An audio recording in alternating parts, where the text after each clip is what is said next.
Good morning. Ladies and gentlemen, together with climate reality leaders Jomar Robejas, we would like to request everyone to please rise for the Philippine National Anthem and to please remain standing after for the invocation.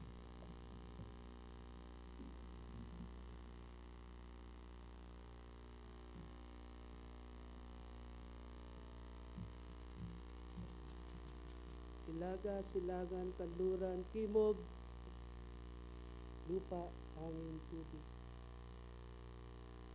Kami busbusan, kami busbusan. Wasakan, wasakin, wasakin, tanikala. Liwanag, pag-ibig. Pagkakailanman.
We may now take our seats.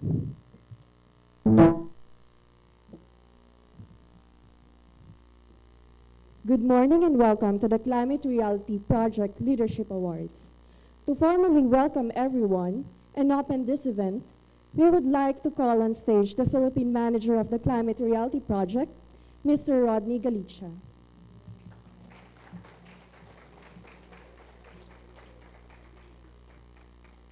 Good morning to all of you, and to all the climate reality leaders, happy first anniversary. Since March 2016, we've been doing our acts of leadership and engaging with government, with communities, and with the private sector.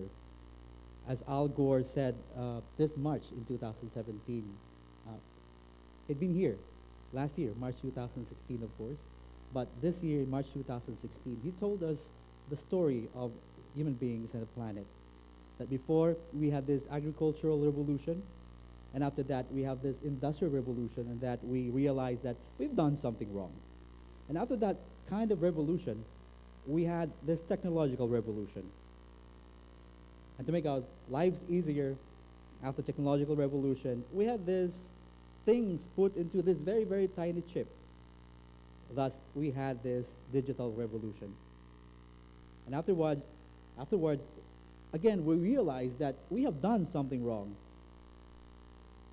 Then right now, then we have Millennium Development Goals, and now we have Sustainable Development Goals. And we are now entering into a new era of protecting the planet. We call sustainable or sustainability revolution. I thank all of you, and I thank the office of Senator Lauren Legarda. And of course, congratulations for the Paris Agreement. It will not be. And tomorrow, the Paris Agreement will enter into force for the Philippines. And we are all ready to act on our commitment. Ladies and gentlemen, we recognize the people behind the actions for the climate, not only from the Climate Reality Project, but of course, our partners who are here. And this 2017 Climate Reality Leadership Award will be in honor of our two departed climate reality leaders who have been our model, our inspiration. Later on, you will know more about them. But in closing, let me explain to you something. In front of you are sets of awards and mementos. And as you can see, why is it that there are dirts, maybe, or rocks in front of you? Back in the year 1704, all these rocks, or rock formations, formed part of the foundation of a considerably one of the oldest and strongest structures in Tanawan, Leyte, the convent located at Barangay Buntay. Through the years, the convent has stood up with pride against different earthquakes and storms until Super Typhoon Yolanda Haiyan struck Leyte November 8, 2013. What used to be a stronghold has become nothing but a debris in the aftermath of Super Typhoon Yolanda. But now, the debris become a reminder for all humanity, not only for the Tanawanons, of the lessons brought by the Super Typhoon.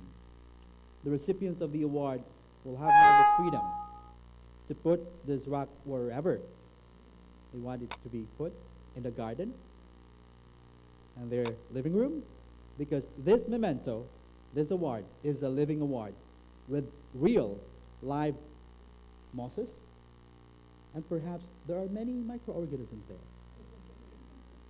But of course, Typhoon Yolanda was a challenge, and we need to move on and live the life happily ever after. Good morning to all of you. Thank you very much, Mr. Rodney Galicia. At this point, we would like to play a short video that stresses the need for real work in reducing carbon emissions.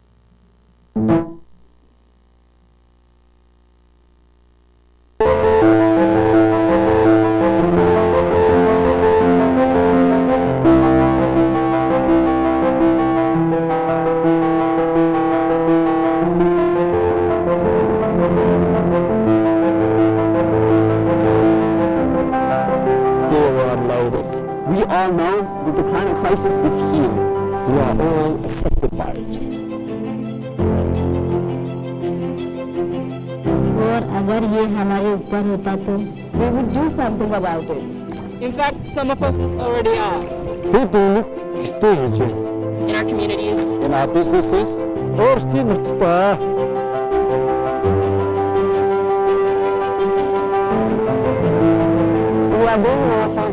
Now it's your turn. As our leaders, as the ones bestowed with power, the power to represent the people. please listen. Listen to the land. listen to the ocean. Listen to the science.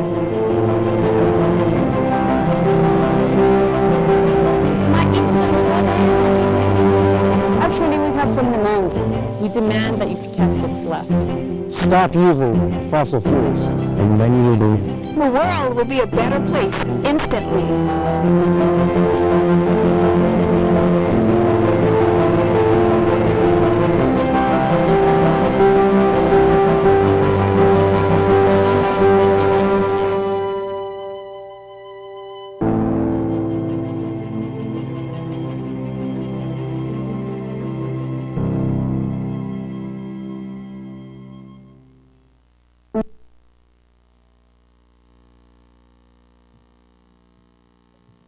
Now, let us proceed to the awarding of Climate Leadership Posthumous Award.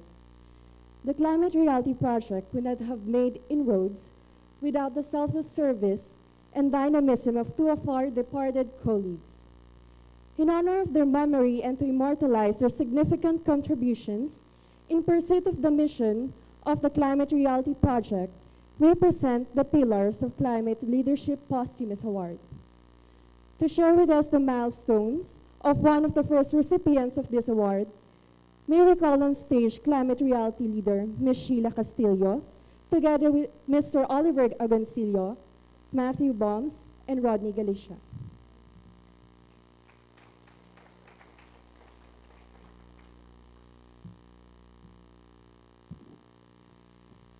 Our first pillar of climate leadership posthumous awardee was a trailblazer in local climate action, disaster risk reduction, and disaster management in grassroots communities and local government.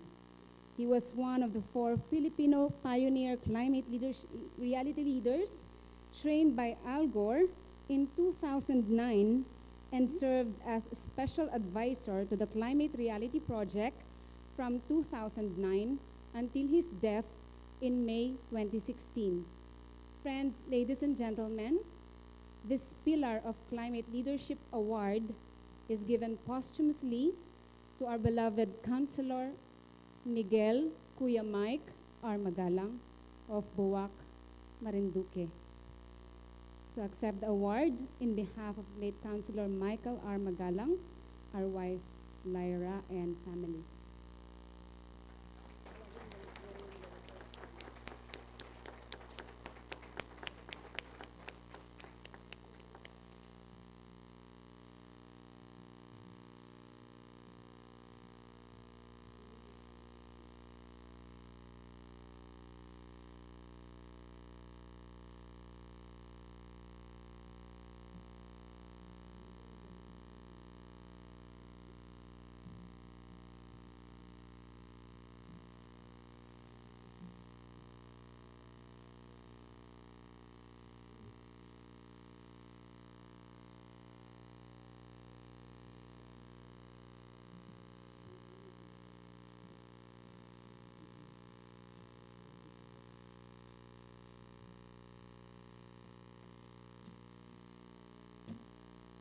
Good morning po sa ating lahat.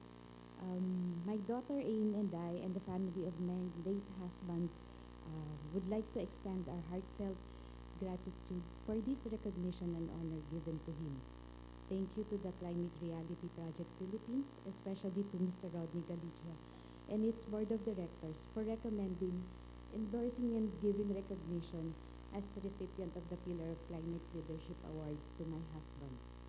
Miguel Kuya Mike, or Manang Mike as he is fondly called by his family, friends and colleagues, had pushed for climate justice since the aftermath of the 1996 Marcopper mining disaster incident in Buwak, Marinduque.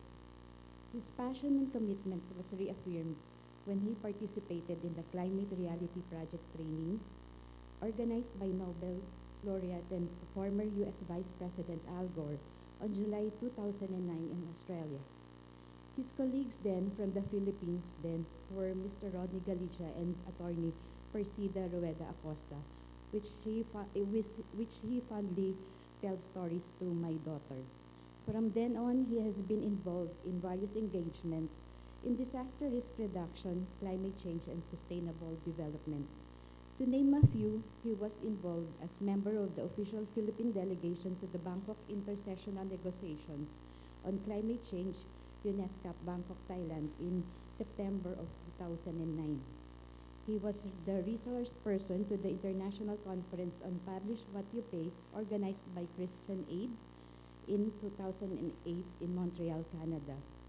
He is also involved to the International Guest Program on Mining and Development Corporation in Austria in November 2007, and delegate to the International Conference on Development Cooperation North and South in Nicaragua in 2010. Taking part as one of the mentors during the Climate Reality Project training held here in Manila last 2015, he was eagerly and passionately, I think, delivered the task that was expected from him.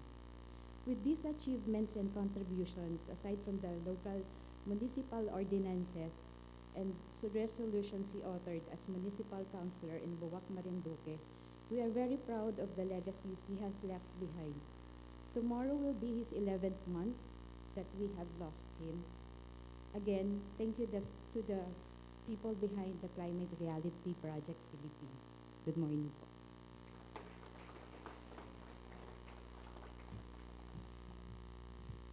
Thank you very much, Ms. Lyra Magalang.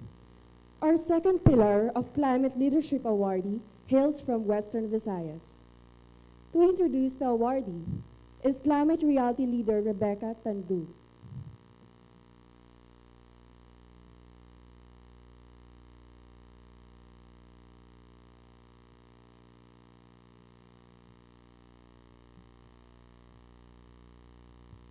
Our second pillar of Climate Leadership awardee is a former congressman and mayor of Aklan, where he organized and empowered his community to act on ecological crisis and nurture a mangrove forest. Trained as Climate Reality leader in 2015 under the Climate Reality Leadership course with Al Gore in India. Our awardee served as special advisor of Climate Reality from 2015 until his death in December 2016. Friends, ladies and gentlemen, the Pillar of Climate Leadership Award is given posthumously to our mentor and our friend as well, Attorney Allen S. Kimpo of Kalibo, Aklan.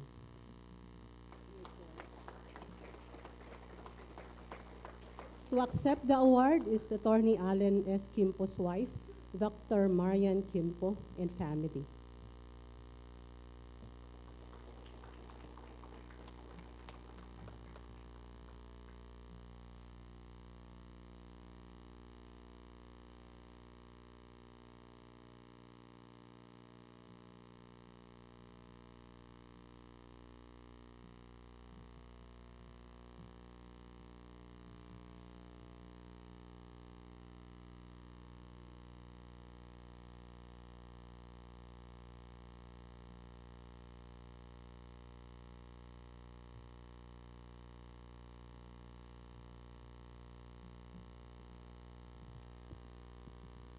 In behalf of our family, a big thank you to the supporters, the partners of the Climate Reality Philippines.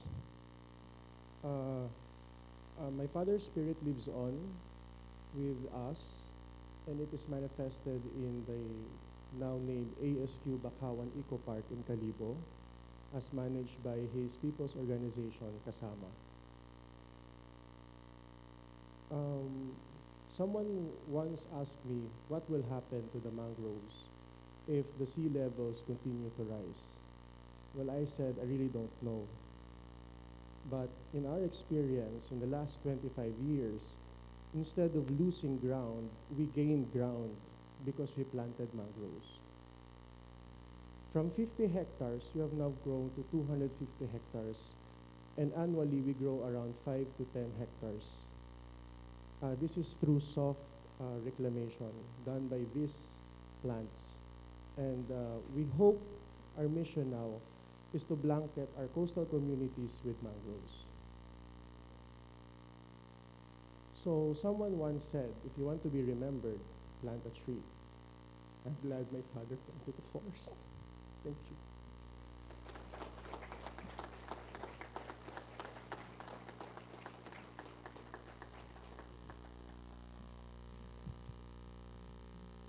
Thank you very much, Mr. Angelo Kimpo.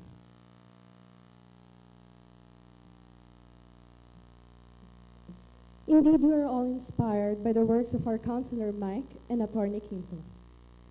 Now let us proceed to the awarding of Miguel R. Magalang Climate Leadership Memorial Awards. Immortalizing the legacy of Miguel R. Magalang of Marinduque, who pioneered local climate action and disaster risk reduction and management in grassroots communities and local government units, and Alan Salas Kimpo of Aklan, who organized and empowered his community to make a change and recreate the mangrove forest. The Climate Reality Project Philippines presents the Miguel R. Magalang Memorial Award for Individual Climate Leadership and the Alines Kimpo Memorial Award for Collective Climate Leadership to individuals and groups who have displayed outstanding leadership and dedication in providing solutions and mobilizing action in response to the climate crisis. With honor, may I request our recipients of the Miguel R. Magalang Memorial Award to come forward and receive the award.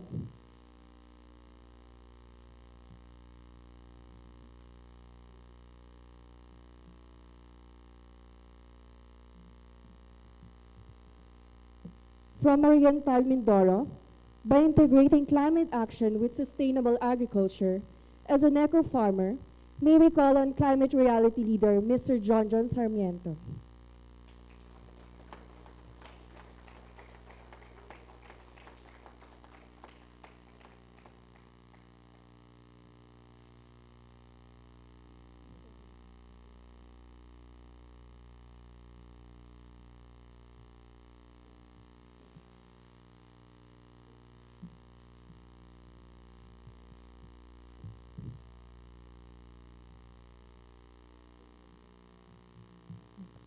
Being the information officer of Negros Occidental Provincial Environment Office, she did not urge climate action and governance.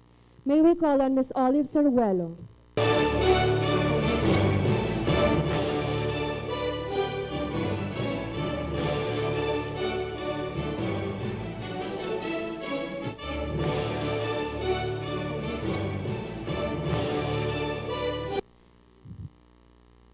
He survived Typhoon Haiyan, and through the arts, he continues to tell the stories of the affected and the vulnerable seeking climate justice. May we call on Mr. Amado Guerrero Sanyo.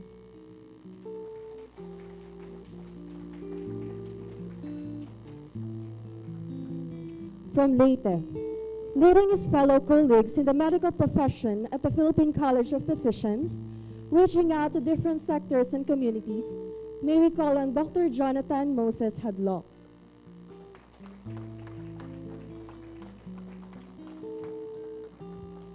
From Cebu, with volunteerism and the power to converge efforts at the grassroots level, may we call on Mr. Dan Diaz.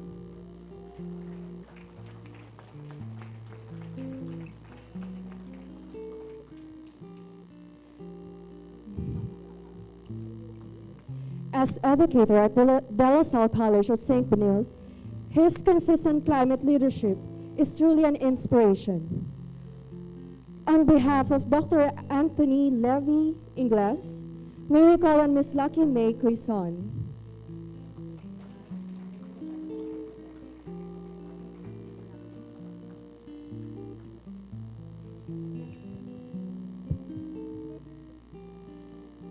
By doing numerous acts of leadership, we recognize Mr. Ryan Anthony Bestre,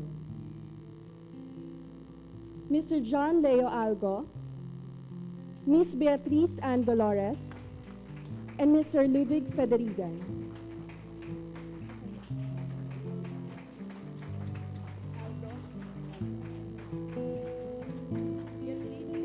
Madawag ang damo sa bukid, ang lupa'y di dapat lisanin. Ito ang nagsilang sa mga bituin.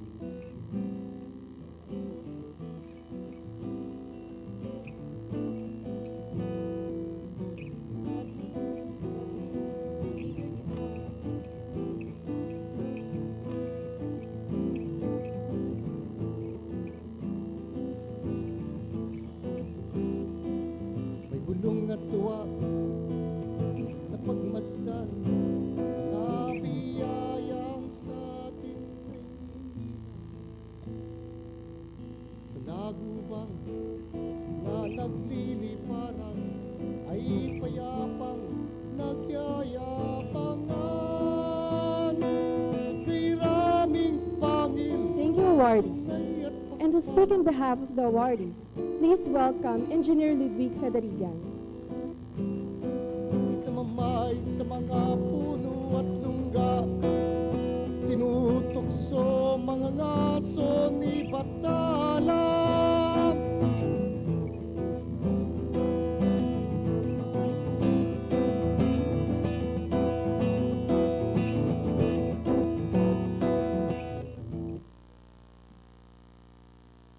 In behalf of my fellow Mario Armagalang Climate Leadership Awardees, we would like to extend our deepest gratitude to the Climate Reality Project for recognizing our individual and consensus efforts in living up to our commitment in achieving our acts of leadership a little over a year.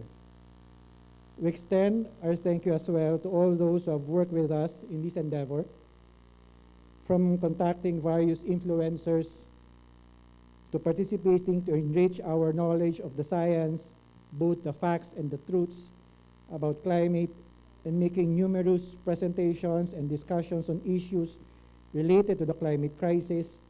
These acts have shown unwavering dedication to the climate movement, and we are truly proud to be called as climate reality leaders.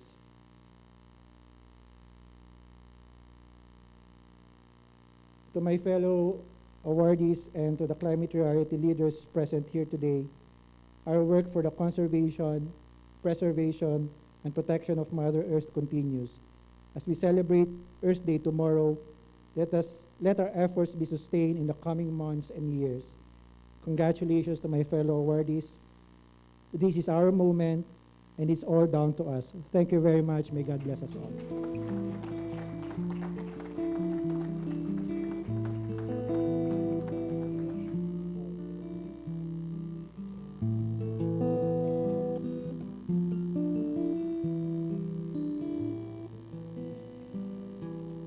Thank you, Engineer Federigan. And now, let me introduce the recipients of the Allen S. Quimpo Climate Leadership Memorial Award. With honor, may I request our recipients to come forward and receive the award. We will start with the Roman Catholic Archdiocese of Manila Ministry on Ecology. Global Catholic Climate Movement, Ecological Society of the Philippines, JRS Express,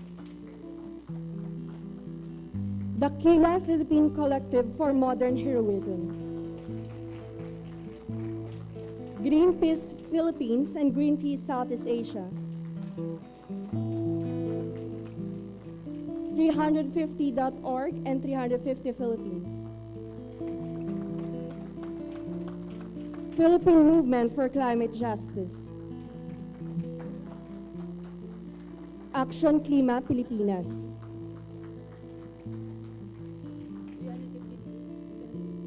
Green Governance Philippines, Kalikasan People's Network for Environment, Green.Works, Alpha Team Organization, Oscar M. Lopez Center for Climate Change Adaptation and Disaster Management, Order of Augustinian Recollects, Province of St. Ezequiel Moreno, with the University of Negros Occidental Recoletos and University of San Jose Recoletos. And lastly, Negros Occidental Provincial Environment Management Office. Sa langit nakita, ika'y naharap sa malaking sakuna. Hanggang kailan ka pa tatagal? I would like to recognize the presence of Senator Lauren Legarda. Ba't na natitira yung unting nawawala?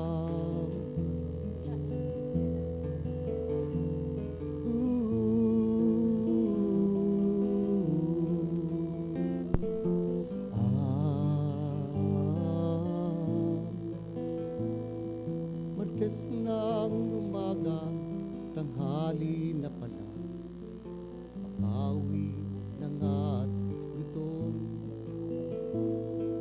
Wala nang agila sa kalangitan, tanong ko ay inyong pakinggan. Sila kaya'y umuwi saan?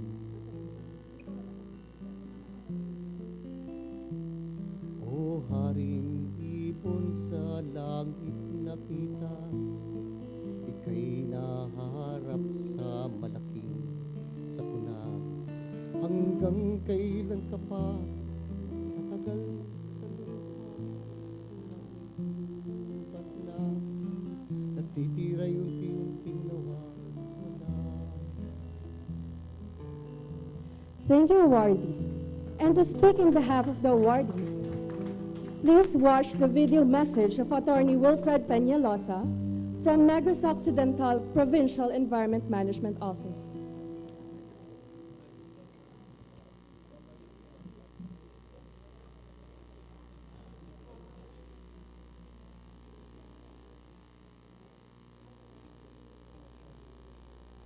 Good morning. We're sorry to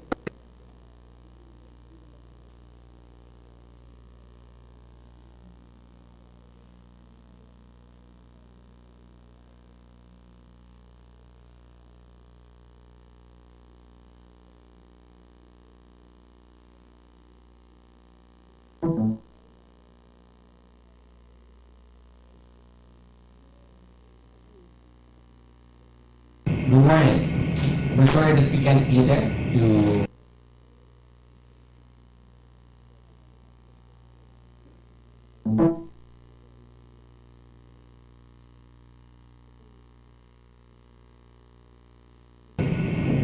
receive such a prestigious award from, of course, a very prestigious institution, the Climate Reality Project. But allow us to express our gratitude and really appreciation that the work of so many individuals from the Environment Office of the province has been recognized. And really this is a testament of how dedicated, how hardworking, how committed, and how passionate these people are. So these are the people, the staff of the Environment Office. So we have people like Sam, like Bea, Olive, Kaling, Dailin, Pepsi, Rowena, Kaloy, Chi, Diana, Gurley, Brit, Nelia, Carlo, Aldwin, all the rest of my staff that I cannot mention. But it is really a testament of how we work. And you know, the people here in the PEMO, they do the work not in the position of power, but they do the work as ordinary citizens. And that is the beauty of it. Climate Reality Program is recognizing the work of ordinary citizens. And ordinary citizens doing extraordinary work. And I think that is what makes it more special. It's because it gives us hope that as an ordinary citizen, you can do something that's great, and you can do something that's special. And when you talk about climate change, you talk about the environment, what are these things? For me, environment is life. For me, it's how you live. And maybe we're being recognized because of the lives that we've lived. And not just us here in the province, but all of us awardees. Probably we're being recognized of the stories that we have in our life and the life that we have been living. And I think the recognition is actually a chance for us to tell stories of our life, tell stories of our passion, of how we do things. And you know, when you talk about life, our life as awardees, individuals or institutions, you talk about that and you share your stories, our stories, and it gives hope to people. It gives hope. It gives joy to people that here, people in this room are working together, are working and making things happen. And when we start talking about possibilities and not limitations, then the word impossible simply becomes a suggestion. But you know what's better? When friends work together. Why do I say friends? All of us here are friends. You know, one of my closest friends, he said that friends are people who share a common passion or a common cause. And imagine if friends with a common passion and a common cause work together. What happens? What happens? When friends work together, then we have the ability to change a nation. We have the ability to do the impossible together. We've been doing the impossible individually or as institutions. But now as one group, the challenge for us is to work together and do the impossible. We change the nation, or because we're in Climate Reality Project, we have the ability to change the climate. As I end, and the challenge for us, my friend said, there is no limit to what we can accomplish if nobody cares who takes credit for it. I leave you with that message, and I leave you with a thank you to the Climate Reality Project, to Rodney and Matt. Thank you to the other recipients. Let's go on. Share our life. Share our stories. Thank you very much. Good morning. We're sorry that we can't be there to receive.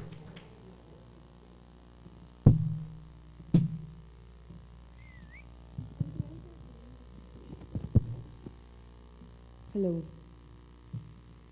And to entertain us with their one of its kind and world-class performance, may we call on stage the Kawayan 7 Band. Kawayan 7 Band stands for Kawayan para sa kalikasan, kabuhayan, kaunlaran, kalusugan, kasaysayan, kultura at kapayapaan.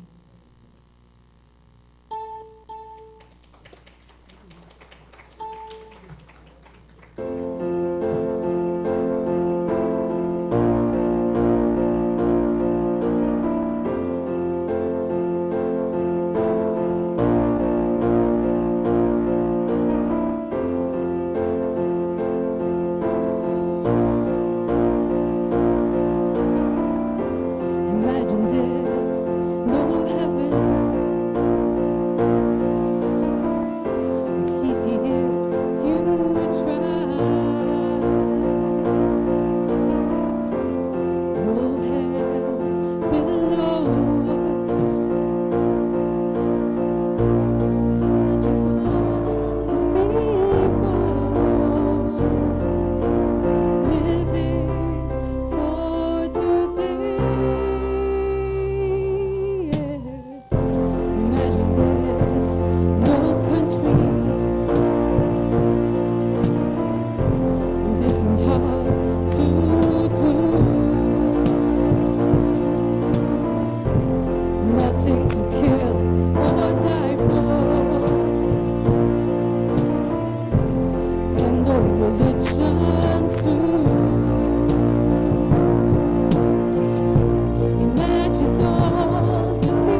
Thank you, Kawayan 7, for that remarkable performance. May we call on Mr. Rodney Galicia to proceed to the awarding of the Luntiang Panagtitipon Award.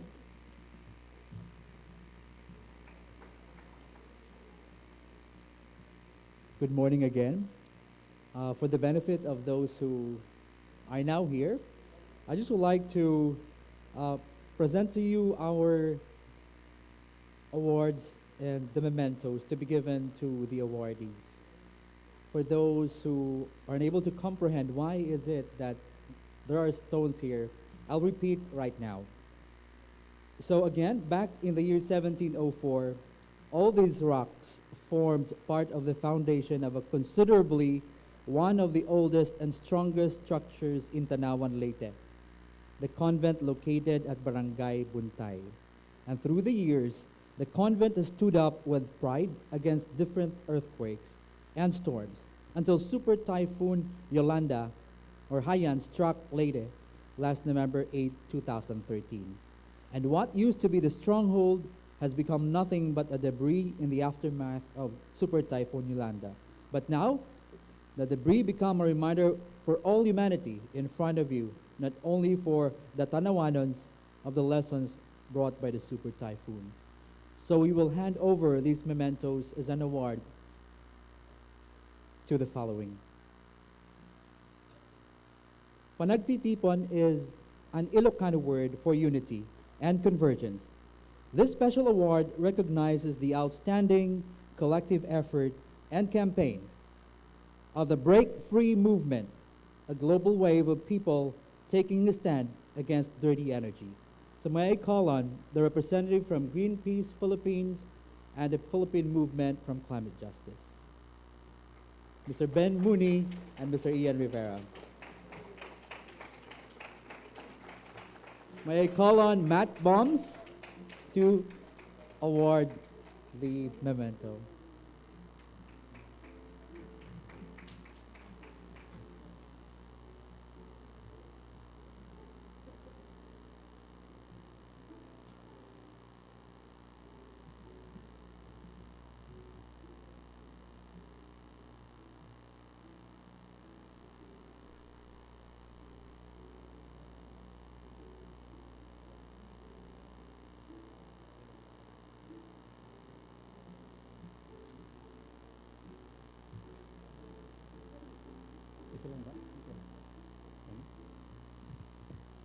Good morning, everyone. Good morning, Senator Legarda. On behalf of the Break Free movement in the Philippines, the Piglas Pilipinas, we are very much honored to accept this award from Climate Reality Project Philippines.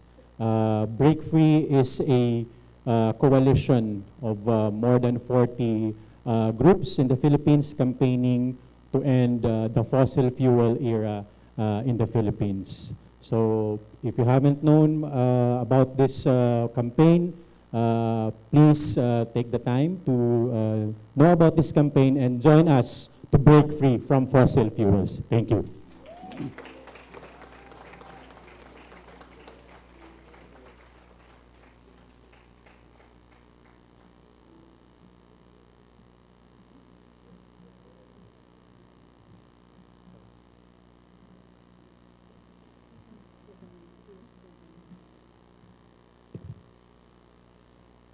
For the Luntiang Kaisog Award, Kaisog is a Visayan word for bravery and courage. Caring for creation, caring for people, caring the environment, these are the mantras of Pusyon Kinaiyahan, formed by the Cebu City climate reality leaders after the Manila training in 2016. The collective has been acting on closing existing coal-fired power plants in the region and blocking new constructions while protesting a large reclamation project, which may intensify the effects of climate crisis in coastal communities. May we call on Pusyon Kinaiyahan.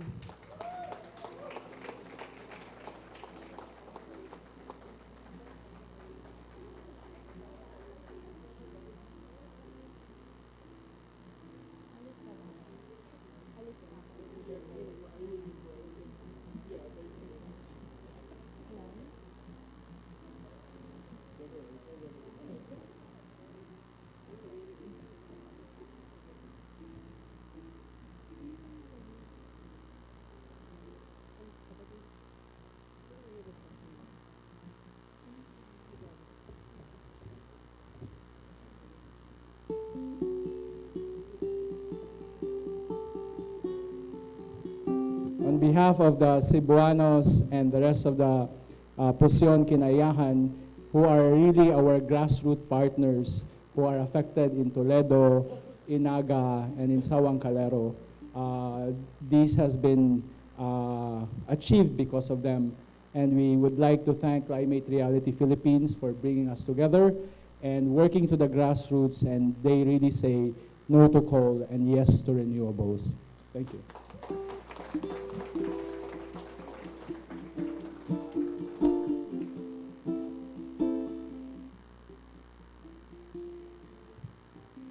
Thank you, Mr. Dan Diaz.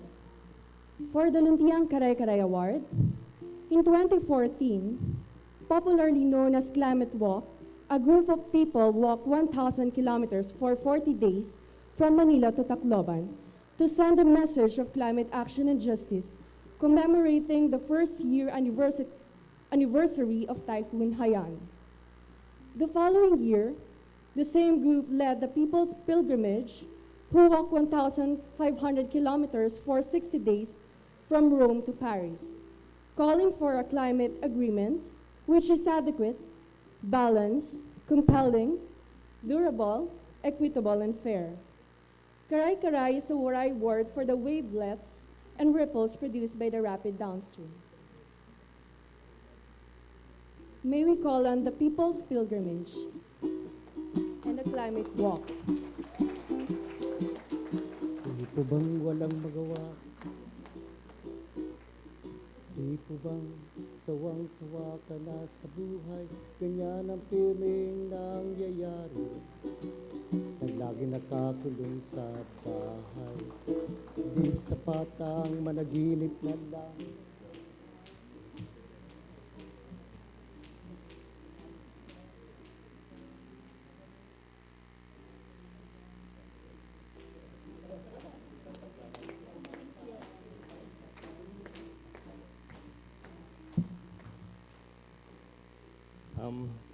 Magandang umaga po sa lahat. On behalf of the thousands of people who were and continue to be part of this journey, a special journey we have called Climate Walk and the People's Pilgrimage, we are deeply humbled and honored to be given this recognition. Maraming salamat po for such a tribute. Alam po ninyo, when we embarked on this journey, these two journeys, as described, the journey from kilometer zero to ground zero of Super Typhoon Yolanda in 2014, 1,000 kilometers from Manila to Tacloban, as well as the 1,500 kilometers from Rome to Paris, crossing the Italian and Swiss Alps in the middle of winter. All of these journeys were meant to pay tribute and pay homage to the courage of many people who face the challenge of climate change, not just in our country, but in many parts of the world.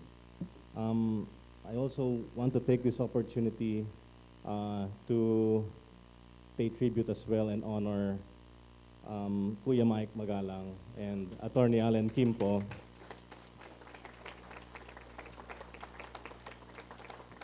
I think they have shown us how to live our lives with meaning, and their leadership must carry on. Climate Walk and the People's Pilgrimage is about that. It's about following the footsteps, not literally, but following the footsteps of people, leaders, who act with boldness in times that it's needed. Climate Walk and People's Pilgrimage is an example of desperate times calling for desperate measures. The climate change challenge is a crisis, and we must call it as such, a crisis. Again, on behalf of my friends and colleagues and all of those who were part of this journey, walking every step of the way, opening people's eyes to the reality of climate change, we thank you very much for this recognition. Maraming salamat po. Mabuhay po kayong lahat.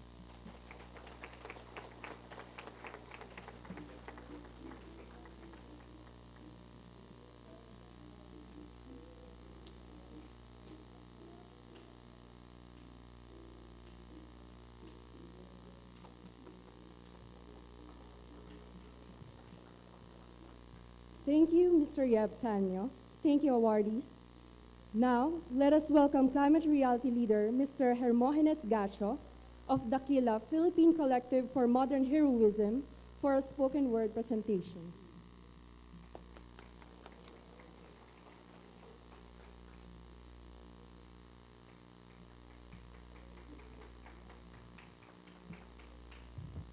Good morning, everyone. I'm Herms. I'm a climate change advocate before I was with this kind of opportunity. So it's my first time to perform in front of fellow environmental advocates. You know, I do this usually for my students. And this is my first poetry in Hiligaynon that I wrote back when I was in college. There was this issue between our science head department who was using herbicides in our school. You know, we used to do sampling in that grassland, that small piece of land, and it's a shame that our science teacher was doing it. And so I think of a creative way on how to make a stand.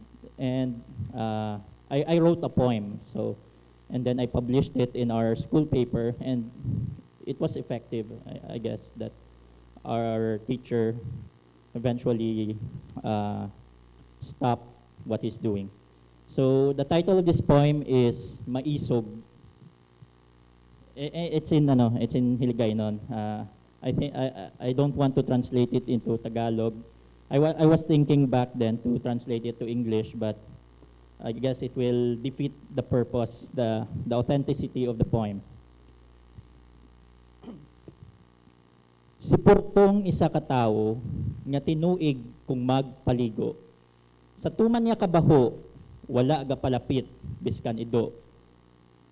Isa sadto kation, naglabay siya sa balay ni Simon.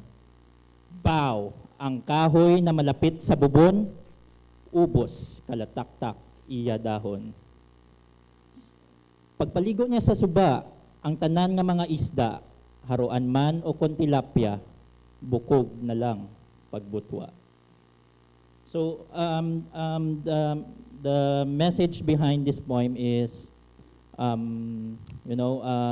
we people, we don't really take good care of our environment, and it reflects to the metaphor that we don't also take care of ourselves. That's why the baho or the isog stench is strong. That's why it's destroying, our environment. And so that's it. And then I have another one.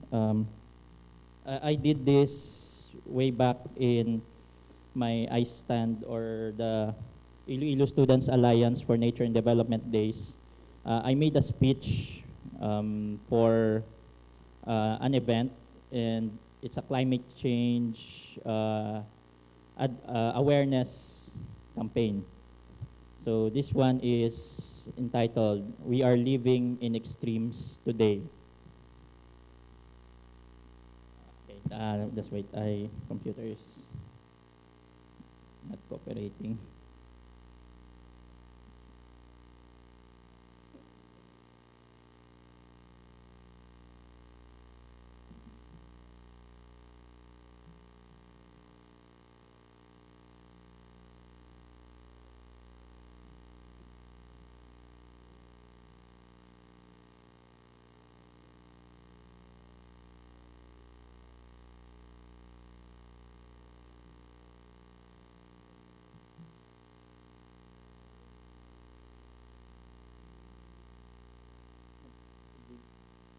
Okay. So this one, we are living in extremes today. I made this poem for what you call that? I was there was this one time, this was inspired because one time I made to make a speech in church, you know. A priest who was an advocate, a climate advocate, asked me to deliver a speech during Holy Week in front of the people, of those churchgoers. So this poem, I made a responsorial psalm, which is "We are living in extremes today," which the audience was supposed to respond. And then I read my poem, and then the people will respond, "We are living in extremes today." Okay, so just wait. Yeah, sige, thank you. I'll continue this later because my computer just opened. Thank you.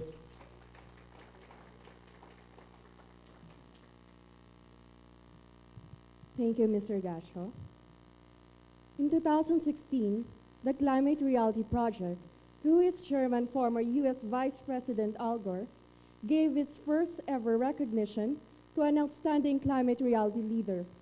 The recipient is here with us, the first Green Ring awardee.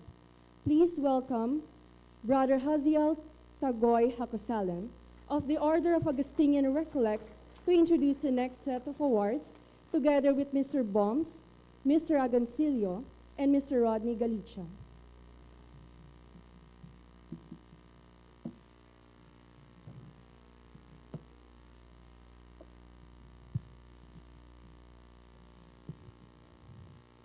Luntiang Kausaban. This is a project initiative by Junior Chamber International, or JCI Cebu, that provides solar light sets to homes of students from indigent families which are far from the electric distribution lines. It is an investment of society so that those who have less resource is supported in developing their potential in becoming more productive members of our community. The project, called Light Up Cebu, is in partnership with Cebu Technological University, Data Field Educators Incorporated, Film and Media Arts International Academy, and the Climate Reality Project Philippines. The national organization of the major initiator partner, JCI Cebu Incorporated, JCI Philippines, is adopting our Cebu-based grassroots initiative and making it into one of their national flagship projects, Light Up Philippines. Indeed, the project made a change, or kausaban, in the lives of families in off-grid areas, worthy to receive the Luntiang Kausaban Award. May we call in JCI Cebu and Cebu Technological University, Data Field Educators Incorporated, Film and Media Arts International Academy.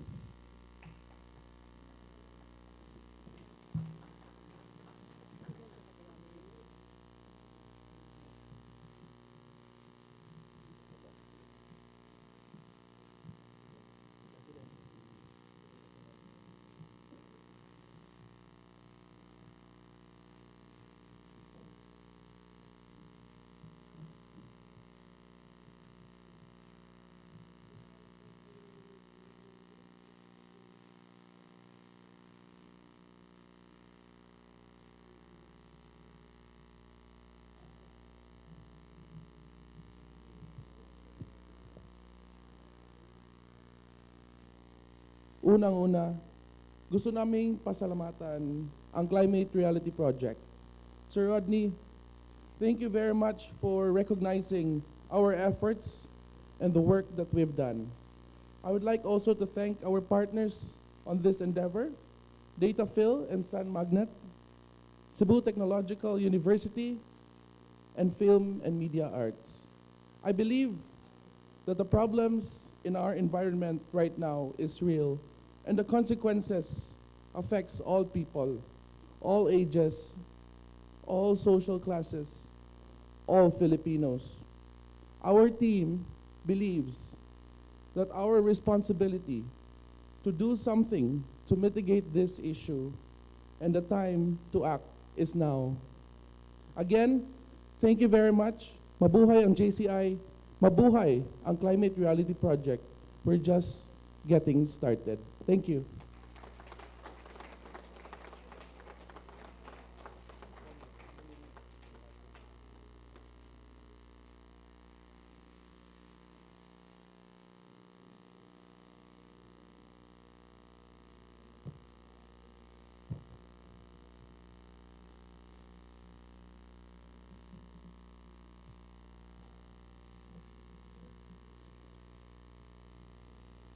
Luntian Mag-anak Award. These two climate reality leaders, now a couple, have been devoting so much of their time and energy in climate advocacy. Mara Cantonao from Cebu and Eric Vasquez Barranco from Mexico were trained as climate reality leaders last March 16 in Manila. They have been very active in the advocacies and campaigns with Cebu-based climate reality leaders who co-founded Pusyon Kinaiyahan while taking care of her daughter Amali and carrying a baby in her womb. Mara with Eric took the challenge to assist in opposing the opening of new coal-fired power plants in Cebu and exposing the ills of existing coal-fired power plants in nearby areas. The two were later married, and finally, a climate activist child was born, Amaya. Let us call in Mara, Eric, Amali, and Amaya.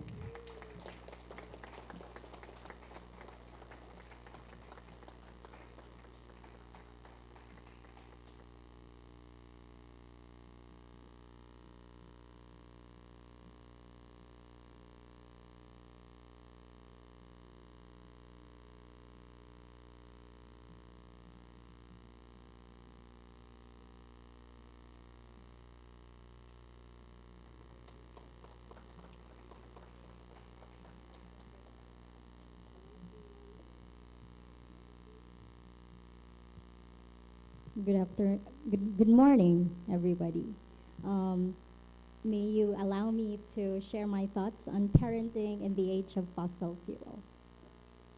We have fashioned ourselves as the most advanced civilization in the history of planet Earth, yet our planet is in trouble.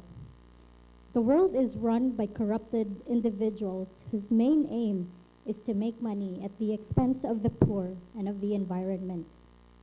Environmental activism is not easy, most especially if you are judged by the most important of them all, a 10-year-old girl, my daughter Amale. I had to explain to her why I fight with people. I told her, if you want change, you have to start it. Eric and I bring our kids out to protests, marches, and other events to show them what they need to learn. Our educational system is quite rigid. Classes are driven by exams, and it churns out students with great memorization skills. But sometimes there's a lack in terms of expanding our children's capacity to learn that needs to be filled at home.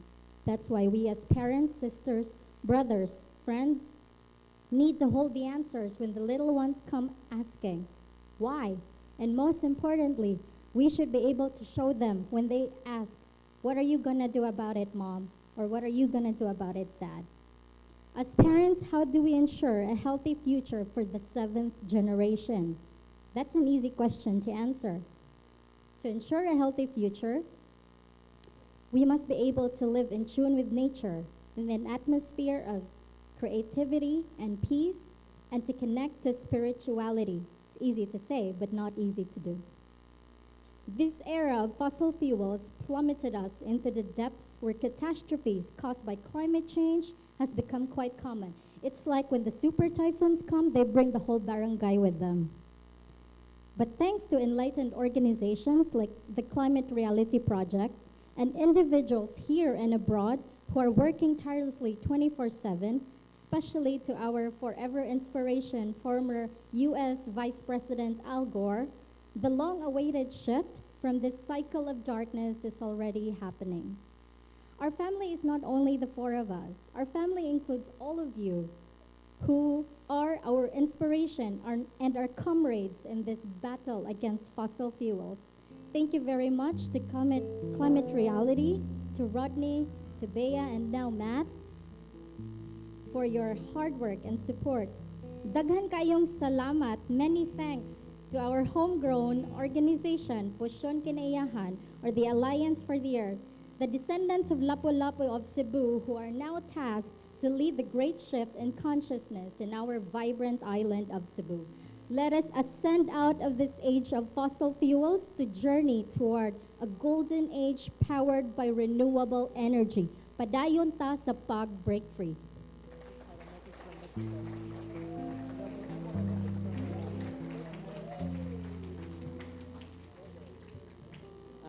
Mayon hapon or mayon buntag? Buntag. Good morning, everyone. My family and I would like to thank the Climate Reality Project Philippines for this award, as well as thanking Pusyon Kinaiyahan for all your support. Thank you very much, guys. And I just have a message from the Climate Reality Project Mexico. I would like to take the time to also thank all Filipino advocates for your passion and willingness to fight against fossil fuels, mining, and deforestation. Me personally, I have never met people so enthusiastic and energetic. I would also like you to help me pray for Mexico as we are going through one of the most difficult times in environmental protection. Our whales, the Vaquita marina, are almost extinct. We suffer one of the greatest losses of mangroves in Yucatan. Forests are being taken away from our indigenous communities, sold to corrupt politicians and businessmen, and climate advocates are being killed. The Climate Reality Mexico is working very hard to find climate justice, but we need help from all over the world right now, demanding the Senate and the President through Facebook and Twitter to respect the international treaties and take action against this. Thank you very much.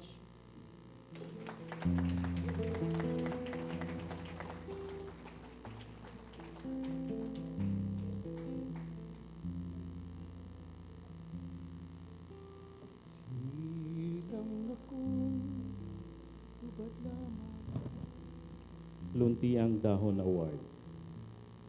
The awardee is a vegan and a social development consultant who has been working in the sector for 15 years. She was trained as Climate Reality Leader under the Climate Reality Leadership Corps in Jakarta, Indonesia in January 2011. She did projects for United Nations Environment Program, Worldwide Fund for Nature, German Aid, Department of Agrarian Reform, among others, and worked at Development Academy of the Philippines, Sagip Pasig Movement, Life Bank Foundation, and other development organizations. She initiated the Disposable Bottle Busters, an online community campaigning against single-use plastics, and has been a member of the Circle for Engaged Foresight since 2012.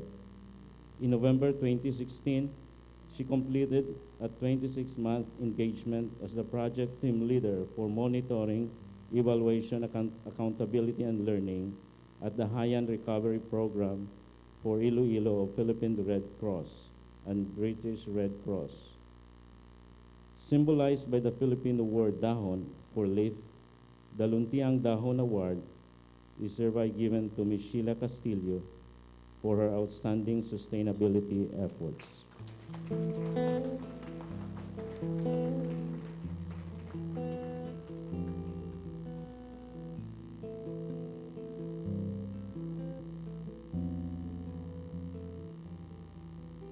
Sinilang akong hubad lamang.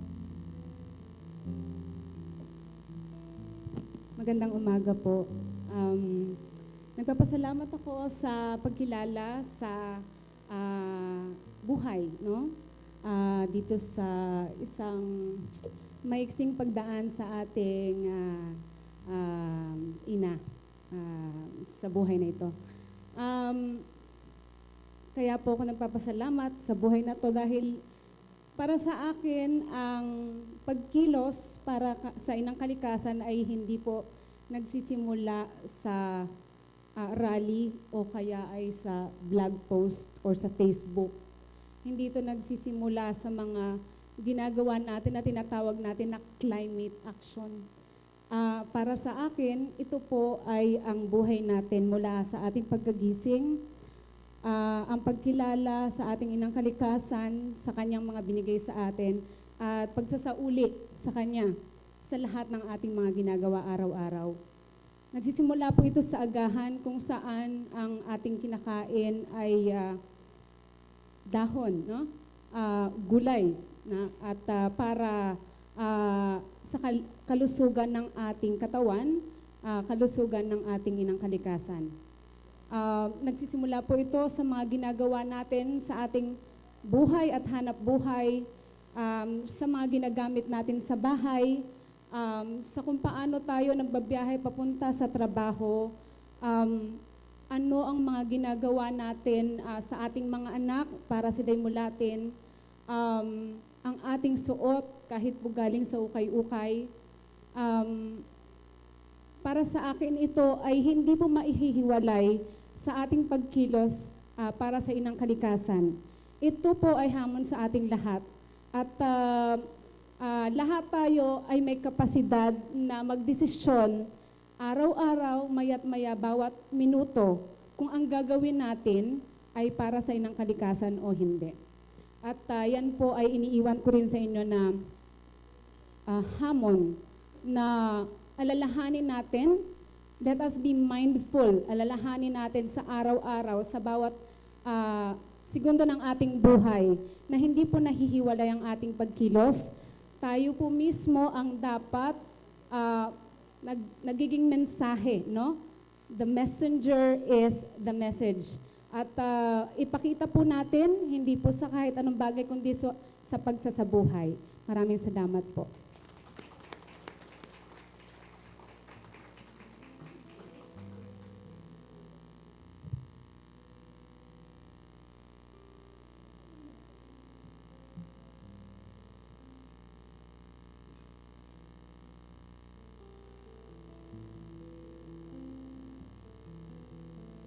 Luntiang Aligato Award. Constantly communicating the science, impacts of, and solutions to climate change in comprehensive, interactive, and innovative ways, our recipient of Luntiang Aligato Award has been empowering communities through intelligent conversations and stories that can move people to act. Aligato is Visayan word for flying ember or small spark. Indeed, in the media sector, the recipient is a spark of change. The Luntiang Aligato Award goes to Rappler's Citizens Journalism Arm, move.ph.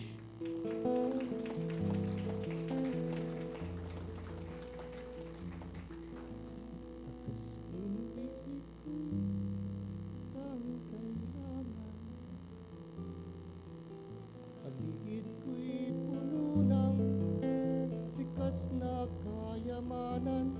Bakit kailangan pang itayo ang plantang nuklear?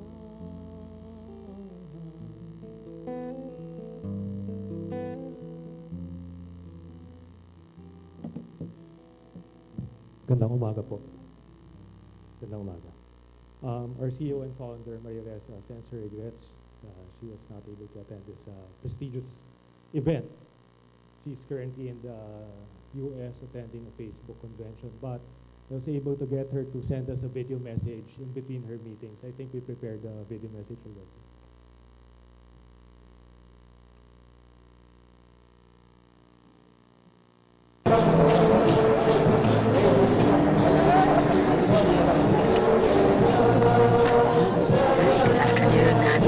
San Jose, California, and I wanted to say thank you so much for the award that you're giving to PH. for indigenous people at the forefront of the work each is doing. We believe that this is the challenge for our generation, and living in the Philippines means that it affects our daily lives. Thank you again, Climate Reality Philippines. Our team is here to support your work, and hopefully we can do more with technology ahead. Thanks.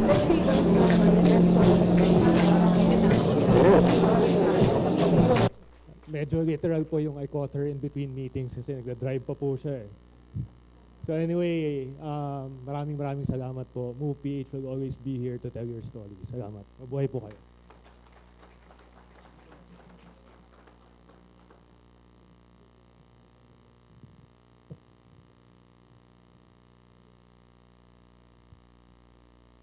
Also to give the award, may we call in environmental advocate and former Senator Harrison Alvarez to come on stage.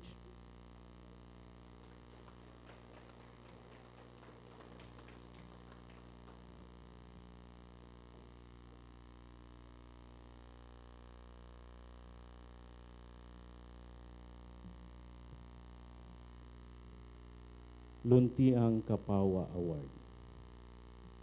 As the Philippines' foremost advocate of green development, the recipient of the Luntiang Kapawa Award worked for the enactment of laws on environmental governance like the Clean Air Act, the Solid Waste Management Act, the Climate Change Act, and the Philippine Disaster Risk Reduction and Management Act.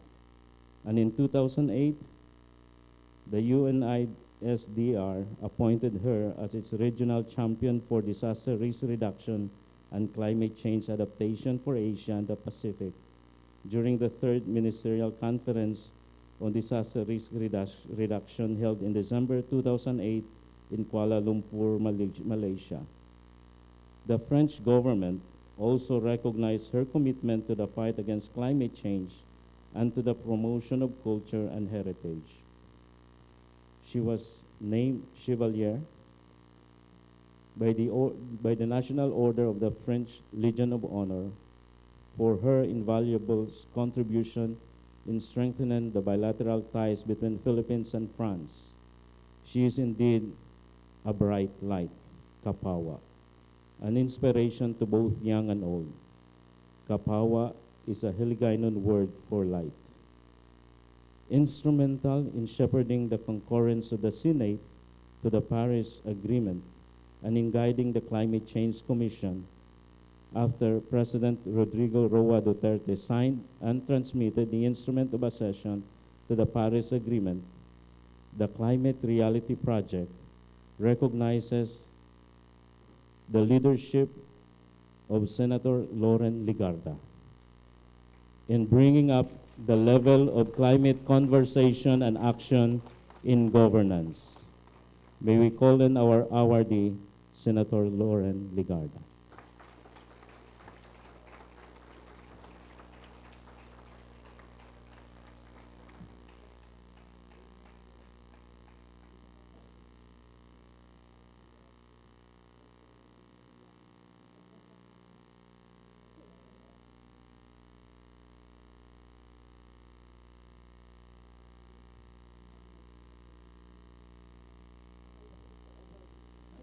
I thought I was here as the host, so I'm here as awardee as well. So thank you, Rodney, for that. You know, I've always been very supportive of Rodney Galicia and all the climate reality leaders and climate reality project. As you know, it's been a little more than a year since we hosted the venerable former Vice President Al Gore in the Philippines in March. Yes, let's clap for AG. Yes. We welcome Matt Bombs, who represents Climate Reality in Washington. Welcome to the Senate. And Senator Sonny Alvarez was really, I'm just second in the Senate. When I was still a child, he was already a senator, and he already espoused climate change. So in behalf of the Philippine Senate, I welcome all of you to the first Climate Reality Project Awards. When Rodney mentioned this to me, and he mentioned that I was going to be an awardee, and he was asking schedules, and I said, why not have it in the Senate so that we could bring everybody together? And so, for as long as I'm here, I would like to ask Rodney, I'm sure this will continue, so let me host it every year if you were going to have this leadership award. And what I'd like to do is all of the recipients, whether it's the mangrove reforestation of the late Allen Kimpo, whose widow Anne is here, or if it's a solar kits being given by the JCs of Cebu, or it's some community project that you're doing in different parts of the country, I think the Philippine Senate, and as chairman of your Committee on Finance, can actually help you. So whether as chair of the Climate Change Committee or as chair of the Committee on Finance, I would like to know more about the local projects that you've been doing in different parts of the country so that we can assist you. So I'm very happy also to note that tomorrow, April 22, the Philippines would be formally a member of the nations, the family of nations that have finally ratified and has gone full circle in terms of ratification of the Paris Agreement. It was in April 22 of 2016 when then Secretary Paje and myself, along with the Philippine delegation, signed the agreement. It was a long, arduous process because we were caught in the middle of an election, and therefore the certificates of concurrence of the previous administration had to be secured once again, more than 30 agencies of government. And with a change of government after June 30, new cabinet members were appointed, and all the COCs had to be restudied. So as a senator who created the Climate Change Act and all other environmental laws, including the PSF, it was really a difficult challenge or battle for me to convince more than 30 to give the agreement. But we are not lacking in climate warriors in our midst. And apart from the national government and the important policies that we enact and the laws that must be implemented, it was mentioned, but if I may, the Clean Air Act of 1999, the Ecological Solid Waste Management Law of 2001, the Clean Water Act of 2003, the Environmental Education Awareness Act, the 2008 Renewable Energy Law, the 2009 Climate Change Act, and then eventually the People's Survival Fund. In 2010, the National Disaster Risk Reduction Management Law. These are just some of the many laws that I have authored in my 3 terms in the Senate. Why am I telling you all this? Because Luzon, Visayas, and Mindanao are represented here today.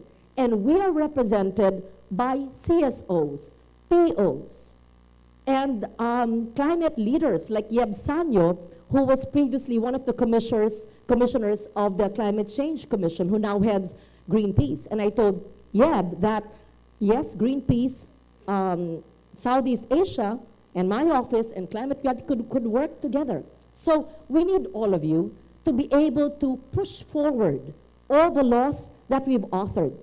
All my laws, no matter how well crafted, would only be ink on paper if you, local communities, people's organizations, civil society organizations, national government, and non-government organizations, and local governments, if you do not implement the laws. And so we need you to help the people understand the importance, to simplify the message so that we just don't sound like experts or technicians and just keep on debating, so that the issue of climate is operationalized and understood on the ground.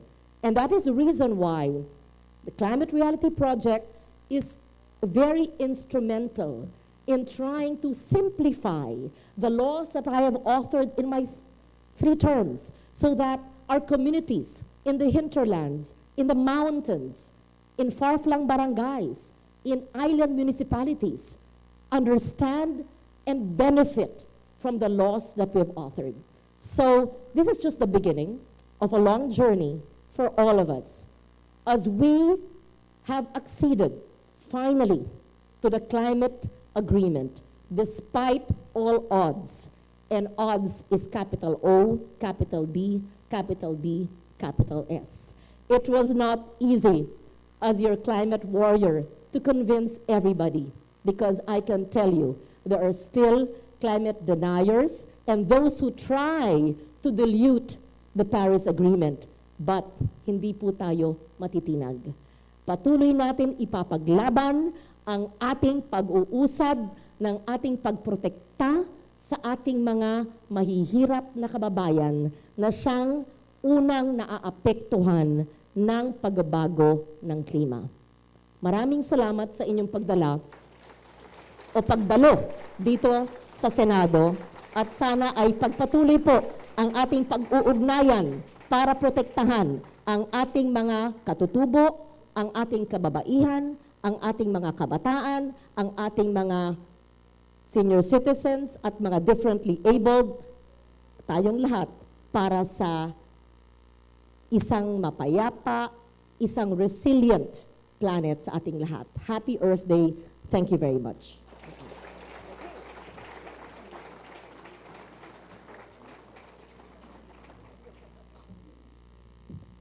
Thank you, Senator Legarda. And now, let us welcome the International Manager of the Climate Reality Project, Mr. Matthew Lawrence Bombs.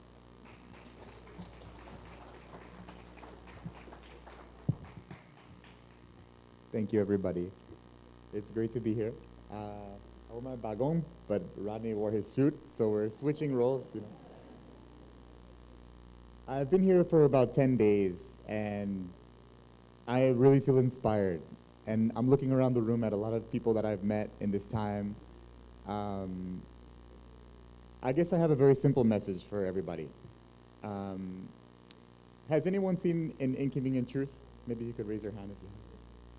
Yeah, some of you have. Okay, so 11 years ago, our Vice President Al Gore started this movement, and that documentary raised climate change as a global issue that people started to talk about.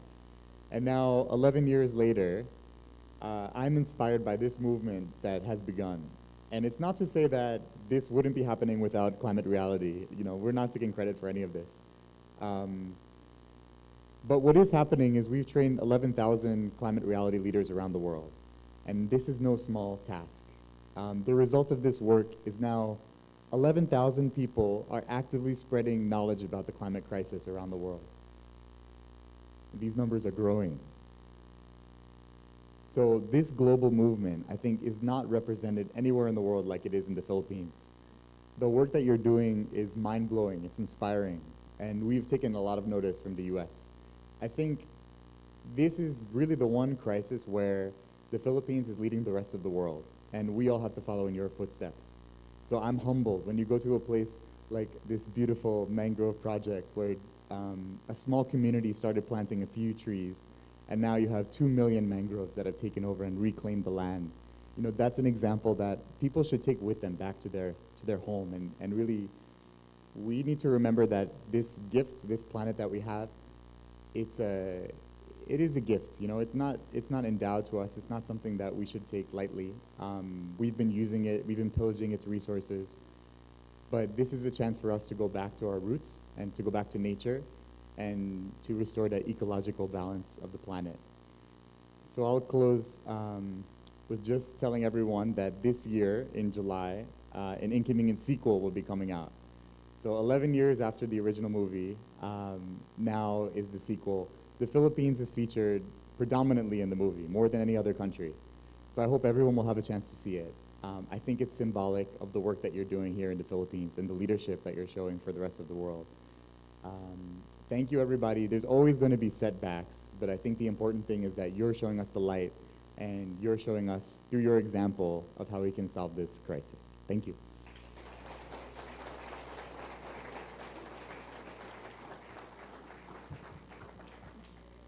Thank you, Mr. Bongs. May we once again call Mr. Rodney Galicia of the Climate Reality Project for the closing remarks. Now we need to act.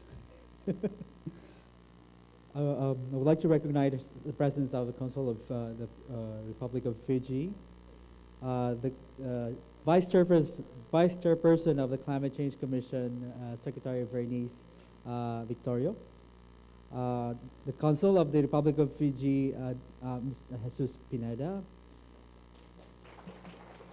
Thank you. And to all the CSOs present from the U.S. Embassy, thank you for coming. And of course, one of our mentors in the United Nations negotiations, Senator Harrison Alvarez. Thank you very much for coming. And of course, the families of Manong Allen Kimpo and Kuya Mike Magalang. We are so inspired.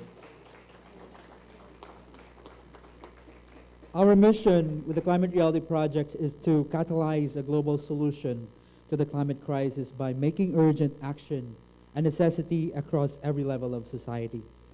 With seas rising, global heat records falling, and storms becoming more and more devastating, the reality of climate change has never been clearer. But with clean energy solutions like wind and solar getting more affordable, batteries getting better, and buildings becoming more efficient every year, neither has the way forward. The good news doesn't end here, because now, thanks to 195 countries signing the historic Paris Agreement with the Philippines for tomorrow, will be entering into force.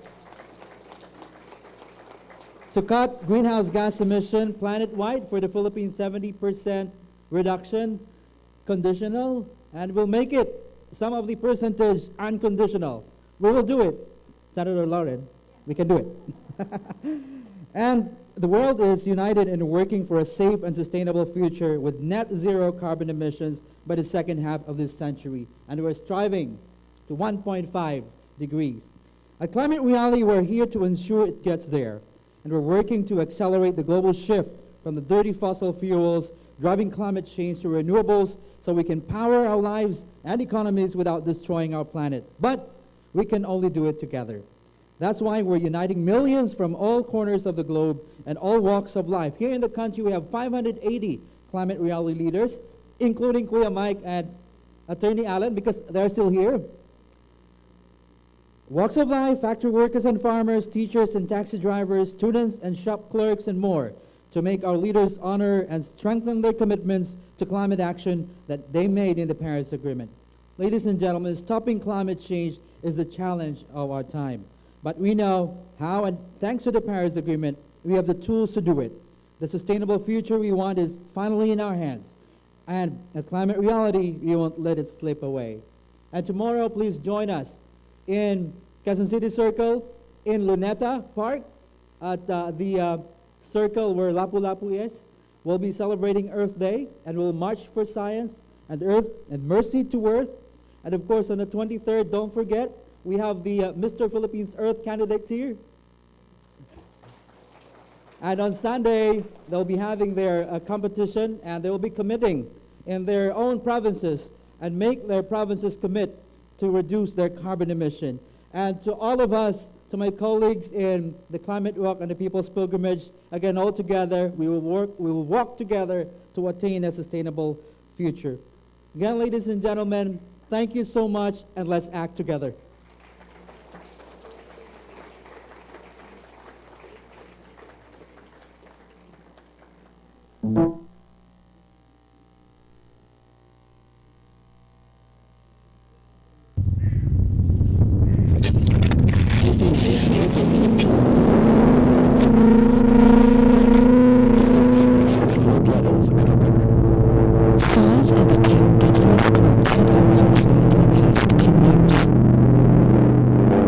Climate change.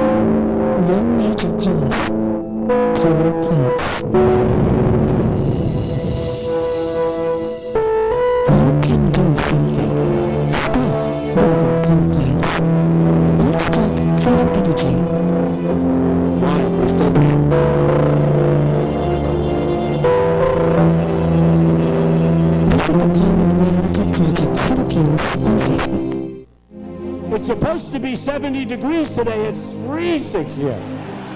Speaking of global warming, we need some global warming. It's freezing. The most criticized scene in the movie An Inconvenient Truth was showing that the combination of sea level rise and storm surge would flood the 9/11 memorial site, and people said, what a terrible exaggeration.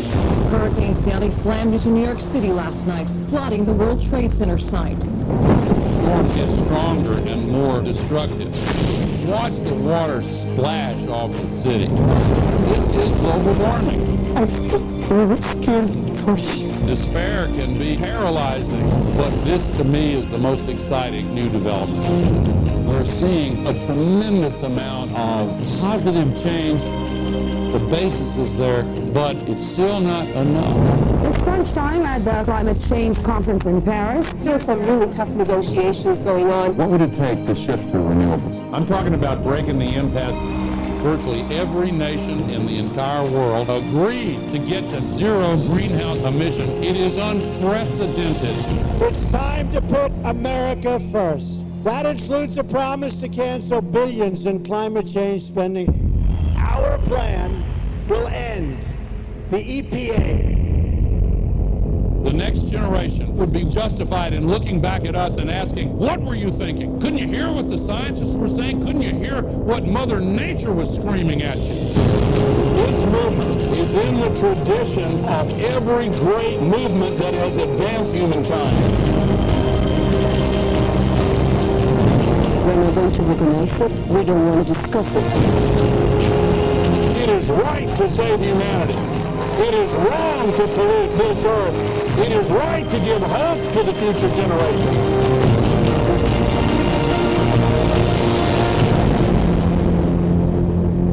Don't let anybody tell you that we're going to get on rocket ships and live on Mars. This is our home.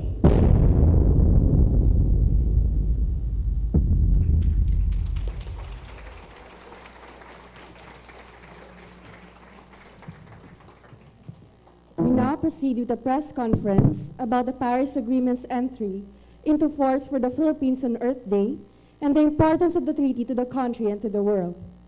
Those who wish to pose their questions, kindly proceed in front of the stage and please identify yourself and the institution you represent. May we call on stage Senator Lauren Legarda, Mr. Matthew Bombs, and Mr. Rodney Galicia. Since I'm always present here, you can ask me questions anytime, but our guest today, who's leaving tomorrow, is Mr. Matthew Bombs. You'd probably like to ask him questions.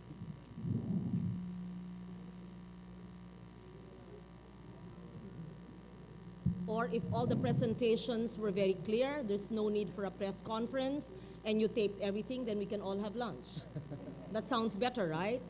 Okay. A Rappler, of course.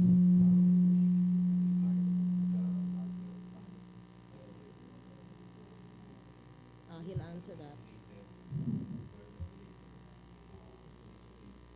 You can use the microphone.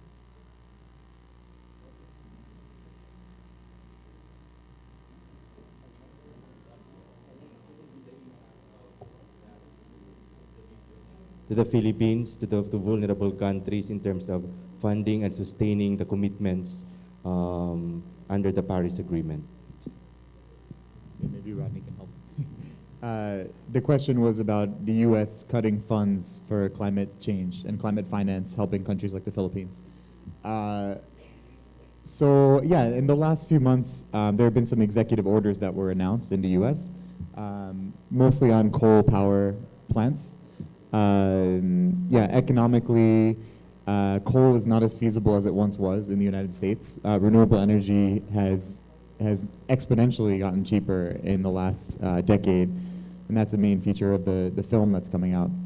The promises that the Trump administration has made on coal are not obviously the most promising economically for the industry. The U.S. has moved to natural gas over the last 10 years or so, and that's responsible for a lot of the carbon dioxide emissions that we've seen. As far as us reaching our own commitment under the Paris Agreement, The latest announcements are a bit of a setback. It means that the Clean Power Plan that was announced under the Obama administration now will be rolled back by the Trump administration. The good news is that local and state governments are acting really strongly, just like they are here in the Philippines. So cities like, for example, the C40, led by Mayor Michael Bloomberg, has been very active in making sure that cities are committed on climate change. So really, cities are taking the lead, state governments are taking the lead, and local governments aren't waiting for the federal government to act in the United States. So that's the good news. As far as climate finance, I don't know if there's any other comments. For the climate finance, the United States assistance, among others, of course, we have in the Paris Agreement, in climate finance mechanism, there are commitments already. And a lot of countries have committed, and we expect them to deliver. And in our planet, in the world, it's not only the United States, but of course, the United States has been our friend.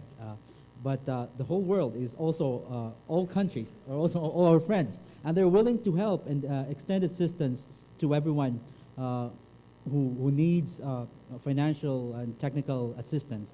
And it's very, very clear in the Paris Agreement. It's very, very clear in the negotiations. What we need to do is to continue our demand for climate justice, our demand for them to be accountable and to help us more, while the Philippines is also committed to reduce our carbon emissions and at the same time address our adaptation needs and our technological needs to further our climate action. Let me just say that while there have been challenges and difficulties because of the new leadership in the United States, not one person or one motley group of climate deniers in the United States can change the commitment, the passion, and the vigilance of the majority of the Americans and other states who are signatories to the Paris Agreement. The United States, while being a major emitter of greenhouse gas emissions, and therefore has historical responsibility to fund developing nations, is not the only nation. Matt is correct in saying that with the vigilance of cities and states to do their own adaptation and reduction of emissions or mitigation in their areas, I don't see the US withdrawing immediately and withdrawing any support. Second, in that hopefully not so near scenario of the US withdrawing any form of support to the Paris Agreement, there are other nations. I don't want to sound political here, but I just sat down with the Chinese embassy. They've just established the South-South Green Climate Cooperation Fund. I'm announcing ahead of time where the Philippines is a recipient of 140 million pesos for climate finance projects, and that's China. So I'm sure there are other nations that would help out.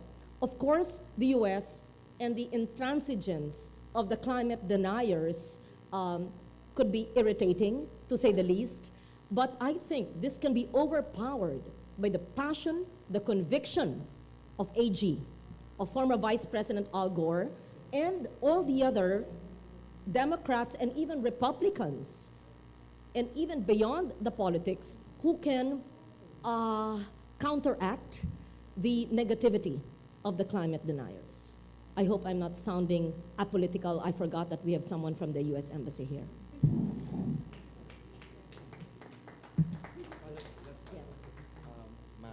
For Matt again.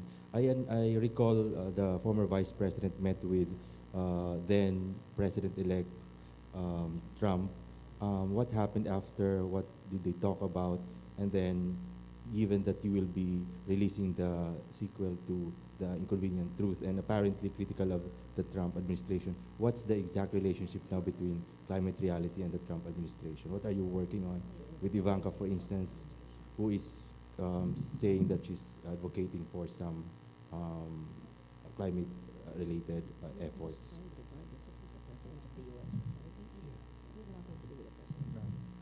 So you'll remember the first documentary came out during the Bush administration.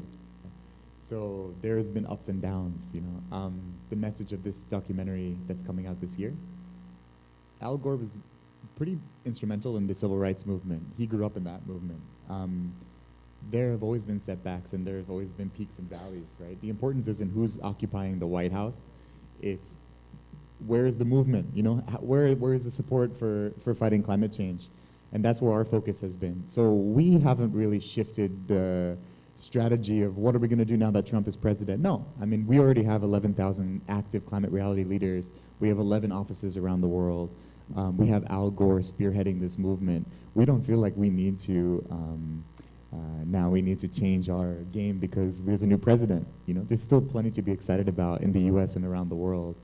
So yeah, I hope that answers your question. Yeah.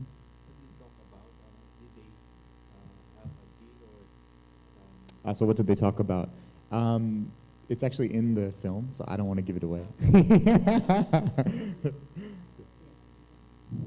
Allow me to also add that right after the Senate concurred in the ratification of the Paris Agreement more than a month ago, the former vice president made an appointment call and called me at home. And I couldn't even talk because he was actually shouting, and so shouting in a positive way, "Oh, I'm so happy, I'm so happy."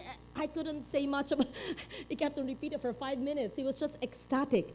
I never thought the Philippines would join and would ratify it. And so when I could finally say how difficult it was and the whole process, he said, it is really up to the Philippines and other like-minded countries to lead the way and to help us to enlighten the world on the issues of climate, because we bear the brunt of extreme weather events. We're probably the poster boy of climate change because of Haiyan or Yolanda. And so the US is just one country. President Trump is just one president. So we can actually set that aside, and our voices are louder than one climate denier or a group, right? I should stop talking. The US Embassy is here. Yeah. Now that the Philippines has ratified the Paris Agreement, and I think we need also to look into the energy policy of the Philippines. And like in our study, it's really, really alarming, the Department of Energy policy. And by 2030, we are alarmed by this 8,000 megawatts of power from coal. Where are you from? Philippine Movement for Climate Justice. Very good. Yeah, and this is really alarming, not only about it will exacerbate climate crisis. Good news for you. Yeah, and we need also to look at the health impacts and the environmental impacts of the health. Correct. First, we look at the environment impact. Second, we look at the health impact. But the good news is we should look at the economic impact. And in terms of the economic impact, you know this already, but I will say it again. Renewables is already lower than fossil fuel. So, for the climate deniers who don't want to believe on the externalities, as Yeb Sanyo would always say, let's look at the business aspect. These people are businessmen. Why would you invest in coal or diesel or bunker fuel when it is dirty, but they don't care about dirt, right? Because they're climate deniers. They don't care about health, right? They want business. But it's already more expensive. And renewables, more particularly solar, even with batteries, is either at grid parity or even lower cost than fossil fuel. So if you were a businessman, why would you invest and have a stranded asset for an expensive, imported, dirty fuel than something which is indigenous and which is located or embedded within your system, right?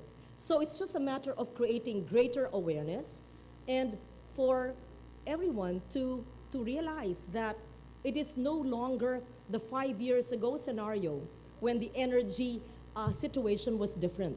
Because of the fast declining cost of technology, more particularly solar panels, even wind turbines, and the reasonable cost now of batteries, which are already available. So that's good news for us. And then you put in the externalities of the health cost, the environment cost, the effects on water, the effects on clean air. And we should look at the standards in the Clean Water Act, in the Clean Air Act, in the Solid Waste Management Law. If all these plants utilizing fossil fuel do not meet the stringent standards in laws, so how can they be given EIAs and ECCs, correct? Yeah. So the good news is, even just looking at it on a business point of view, renewables, because of the declining cost, is already reasonably priced and can compete with fossil fuel. Yes, thank you. And the Climate Change Commission should listen to that so that when they conduct the energy policy review along with the other agencies of government, they could be enlightened. Because sometimes the view is that the fossil fuel industry is trying to push is mahal pa ang renewable, which is not true. That's for the dinosaurs to know, right? Okay, I think you have more than enough information. Everybody's hungry? Yes. Yes. Father, a brother. Brother Tagoy. Our move now is localizing the Paris Agreement. Very good. In the many sites of struggles, local governments are being paid to approve the construction of coal-fired power plants and other mining areas. How can we police these sites of struggles? Because communities, peoples are directly affected. You're very correct. Yeah. Yes. As I said, the journey is just starting. It's actually localizing the implementation of the Paris Agreement. We have the laws in place. As Chairman of Finance, I've funded all government agencies with regards to the environment and climate, but it's really abiding by this agreement, not just in national policy, but in the local action plan. And so, first, all LGUs must submit the local climate change action plan, but we can't wait for that. It takes so long. The state universities and colleges are helping the LGUs, but we must monitor. That's why you're so important. Greenpeace, Climate Reality, World Wildlife Fund, all community leaders, all the brothers of Cebu, all of you, isumbong nyo sa akin, sabihin nyo sa akin, tell me, tell us so we can act. That I can call the PENROS, the CENROS, the RDs, DNR, and all agencies of government, because we cannot monitor it all of the time. So your vigilance is the key.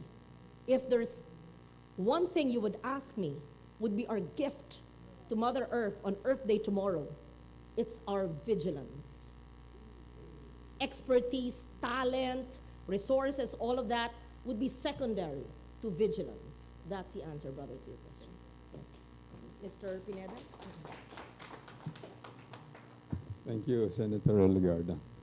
Since Fiji will be the president for the COP23, may I request that you give us the moral support and be an active participant and a beneficiary of this activity, because it's really something that we have to do for the environment. Thank you.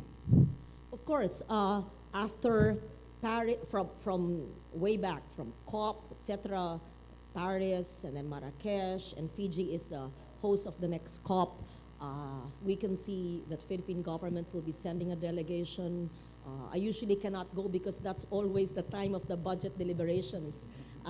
Starting August to December, you cannot talk to me because, the Philippines will obviously send a delegation. We give full support, and we will continue. We will brief the Fiji government. We will interact and coordinate very closely, of course. Yes, Fiji being a very vulnerable island state as well. Good morning, my name is AG Sanyo, Algor Sanyo. What is your name? AG Algor. Yung totoong pangalan mo? AG. Totoo, AG. AG. I'm better known as Yeb's brother. Okay. Anyway, we're really excited about tomorrow. But with my excitement, I'd like to ask 70% conditional. What is conditional? And how much can the citizens take part in this, if we can at all take part in it? And who's in control of the conditions? Pag sinabing 70% conditional, that means it is conditioned on financial and technical assistance. We're actually in a good position because we can say, yes, we will cut emissions, we will curb emissions. even if we are not a major emitter in the world. Pakitang gilas. We're a good negotiating position. But you help us. You give us assistance for reforestation. You give us assistance for our transitioning to renewable energy. You help our poor, vulnerable populations. We're talking now of the industrialized nations who should give us technical and financial assistance. So that 70% reduction is pegged on conditional assistance, both technical and financial. So how hopeful can we be as far as the conditions, as far as the industrialized country assisting us? How can, I'm how, sorry? How hopeful should we be? Oh, we're already accessing. In fact, even before we became officially a signatory to the agreement, the GIZ, the German government has been helping us. I think it was still the time of Secretary Sering and Commissioner Sanyo. 5 million euro, was it? That was given by the GIZ, if I'm not mistaken. The funds are still there because they're still trying to ascertain where to put the resilience center. As I said, I spoke with the Chinese government and they're giving 140 million for the Philippine government. Third, we also have our own funds. I put in 2 billion pesos in the People's Survival Fund. And the reason why I'm saying is, brother, kayo po, lahat ng Miss Kimpo, Mrs. Kimpo, sa Kalibo, sa Eco Park, Mrs. Magalang, all of the climate leaders and communities who've won awards. I'm sure while the awards are heartwarming, hindi sapat yung awards. Kailangan may tulong, hindi ba? Please access the People's Survival Fund. Who is the one in charge? Cuenca, ED Cuenca. Reach out. I think Climate Change Commission has to reach out more to communities for them to understand how to access the People's Survival Fund. That's a product of our law. So we have 2 billion pesos there from 2 years ago. Kailangan gumalaw yan. It should be spent. And only when local governments and communities can actually fill up forms, comply, masilimuot, gobyerno eh. But they can access that. Yeah. Thank you. Thank I you. have reason to be excited again. Yes. Rock and roll. When you talk to me, it's all good news. Okay, thanks. I have a question for Mr. Rodney Galicia. So we know that this is a climate crisis and none other than radical action is needed from all of us. But I would like to request you to share with us how you are, moving, radicalizing the youth and engaging them in climate action. Thank you, Ate Sheila. Primarily, we have this program called, in 2015, The Road to Paris, the Filipino Youth on the Road to Paris. And our main objective is for the young people to be future negotiators, not only at the United Nations, but at the community level, in the LGUs, and even in their, with their friends and with their families, to negotiate on what kind of future they want to be. In 2016, after the Paris Agreement, we have this Youth Beyond Paris, in which we successfully, again, gained the trust of the Philippine delegation, and that the youth delegation is now included in the Philippine delegation, in order for them to experience what's the negotiations all about, and at the same time, in order for their voices to be heard. At the end of the day, we also are engaged with a massive campaign, what we call the hashtag NowPH. This is in collaboration with a lot of CSOs, with the National Youth Commission, with the Climate Change Commission, and with the media and with the business sector. And he wanted the young people not only to demand from the elder people that they need climate justice and clean future, but we wanted and we wish that the young people need to act all together themselves to define their future. Sige po. Maybe last question, sir. Yes, thank you very much. I'm Johnny Dayang of Manila Bulletin Publications.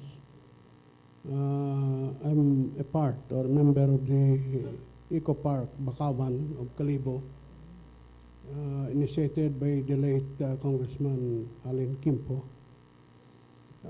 My interest in environment started with Senator Alvarez when we interviewed him for a cover story with the graphic when I was publisher.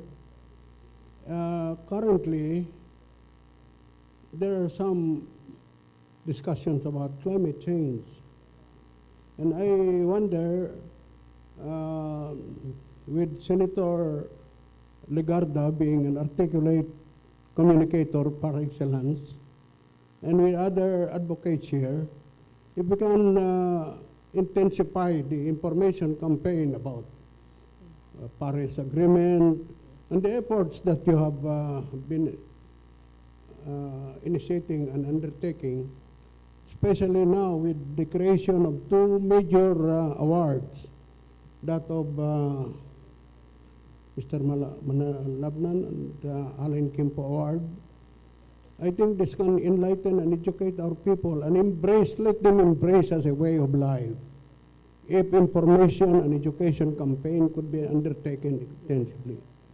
Yes. Thank you, Mr. Dayang. Mr. Dayang is one of the institutions in Philippine journalism. Johnny, I'm glad that you're here so that we can see it's not just the youth, but also the former youth, right? Yeah. Sunny, I'm just kidding. Johnny and Sunny, yes. No, that's true. It shows that it spans generations. It's true, right? So thank you for that information, that suggestion. Yes, a more massive information, education, communications campaign is needed. And that can only be possible if Climate Reality, Greenpeace, the Philippine Senate, the Climate Change Commission, local communities, Rappler, Climate Justice Movement, all of you, let's help each other.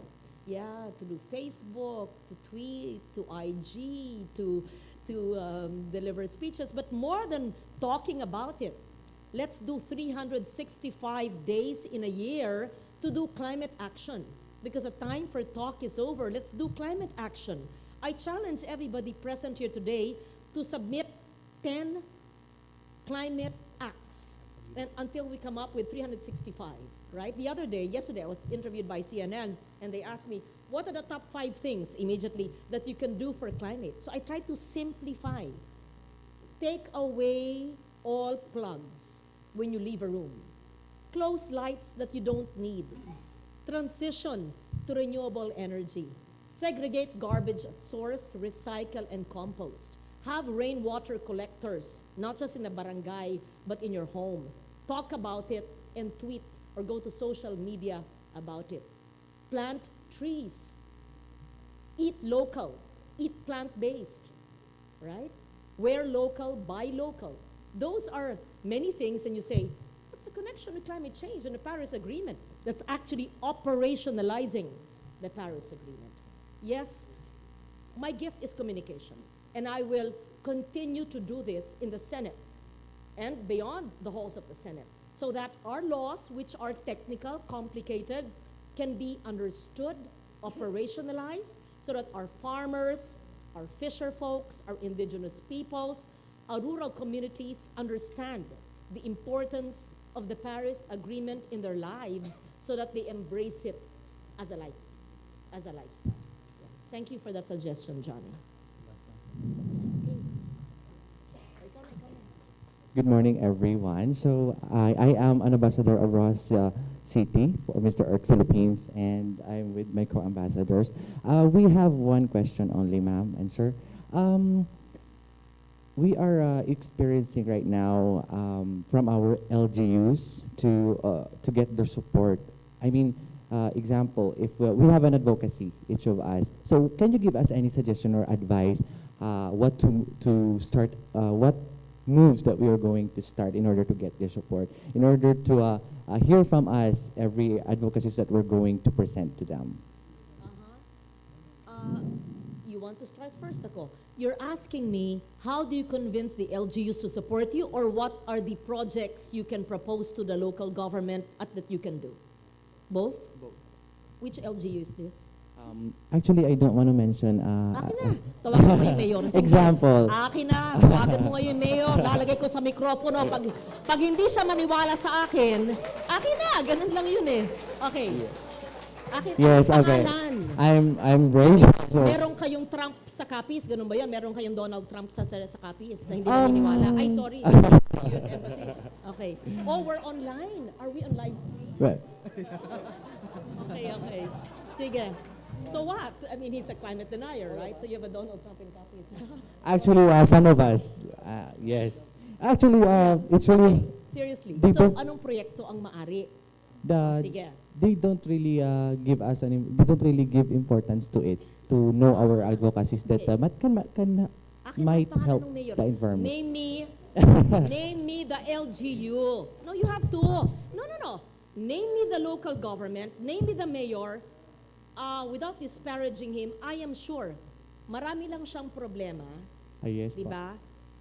Maybe limited ang resources. Kakausapin ko, believe me, magiging climate warrior Yes, yung po. mayor. Example, Bibigyan the- natin ng pondo, ayan. Yes. Para tulong sa Thank inyo. you so much. Yun. The solid waste management system in our LGU? Rojas Ano City. nga? The city government of Rojas City, Ako actually. bahala. Sinong mayor? Mayor Alan Sileno. Mayor? Mayor Alan Sileno. Give me the number, Rachel. Good, Okay. Rose. Ah, Ang pangalan ng mayor at saka. Sige, ganito. Number 1, ini-implement ba nyo ang RA 9003? Yes, Kasi it kundi is- ma-ombudsman siya. It is- Because nag-file na ng kaso ang ombudsman sa mga hindi sumusunod ng paghihiwalay ng basura sa nabubulok at hindi Yes, nabubulok. yes. That's my concern actually because Oh. our waste segregation is not properly regulated and the penalty is not implemented. The what? The penalties. I'm sorry? The penalties to those who disobeyed. Ganito lang. Alam nyo, kausapin lang nyo. Dapat may 3 bins, minimum 3, no? Yung mga recyclable, bote, lata, plastic. Yung mga nabubulok, food waste. Tapos yung hindi nabubulok, pero hindi na kayang iresikulo, latak, residual, yun lang pupunta sa environmentally engineered Yes. sanitary landfill. So yun, pwede nyong kausapin yung mayor at lahat ng kapitan. Ipulong mo bilang youth leader. Yes. Mayor, vice mayor, sanggunian. Ilang barangay ang Rojas City? 74 po. 74. Medyo mahirap i-gather. Pero puntahan nyo, i-divide nyo. Marami naman kayo dyan. Ilan kayo? 20 kayo? Are you all from Rojas City? Or you're No, the only no, one? no po. From different parts of the Philippines Okay. po. So, talk to the top 10 barangays na populous, na highly Yes. populated. At papadala ko dyan si Sonia Mendoza ng Mother Earth. Thank you very much Yes. po. O kung hindi, pati staff ko. Kung hindi, ayaw pa rin nila yung ombudsman na papadala. Thank you very much Yan. po. We're hoping for that po. So, solid waste pa lang yan. Yes. Second, mag-tree planting kayo, indigenous trees. Yes. O papadalang ko din kayo ng seedling. I will instruct the DNR, regional director, or the Penro to give you seedlings. O pangatlo, may mangrove areas kayo. Yes po. Pagbawal nyo ang pagpuputol ng mangrove, bibigyan ko kayo ng mangrove seedlings. Thank you. Thank you very ano much pang po. gusto nyo? I have also... Mag-apply kayo sa PSF. Ang Change Commission, tignan nyo, paano nanalo ang Del Carmen ng Siargao. Tanong nyo kay Attorney Rachel, kamag-anak yata niya yung si Mayor ano pangalan ng Mayor, Rachel? Coro, magaling yon. Meron silang, anong tawag sa kanilang project? Marine Laboratory? Climate Field School. Magtatag kayo ng Climate Field School. Guys, please take note. So marami. Tapos, 5, mag-recruit ka sa bawat isa sa barangay, 74 barangays ng isang youth Yes, climate reality leader. Si Rodney na bahala doon. O Thank you very much, pati sir. kayo ng Al Gore. Tapos, yung ginagawa ni Al Gore sa buong mundo, ginagawa ni Rodney sa Pilipinas, ikaw na ang gumawa sa Rojas City. Thank you very I-gather much. mo yung 74 na kapitan, kung ayaw ng kapitan, yung anak nila. Kung ayaw pa rin ang anak, yung may gusto sa 74 leaders. 74, ilak mo sa isang kwarto. At kung di ako makapunta ron, mag-video message. Yung kay Al Gore, pakita mo yung nangyari sa Yolanda, pakita mo lahat yon. Kung ayaw pa rin maniwala, pupuntahan ko na sila. Imposibleng hindi maniwala. Thank you So, very much. sometimes people are just ignorant, or they just don't know, or they just are too busy, not that they don't want to help. Believe me, there's no climate denier. It's just probably apathy because of many other concerns in our life. I'd like to think that way, right? So give me the number and the name of your mayor, Rachel. I will call the mayor after this and I will tell him, Mayor, I will invite you. And I'm sure you would be more than happy to receive projects related to the environment. And I will establish a seedling bank of indigenous tree species in Rojas City as your initial project. Do you like that? Thank you very Okay, much then po. I'll put it down. Good. Thank you very much. O, teka, si Rodney, sasagot sagot. Si Rodney, dapat may climate reality branch. Ikaw na mag-lead. We will talk to the organizers of Mr. Earth Philippines, and we will be negotiating of a partnership program for the organizers. Thank you very much. We'll talk about that later on. Thank you. Thank you. Okay na? Okay. O, last. Sige.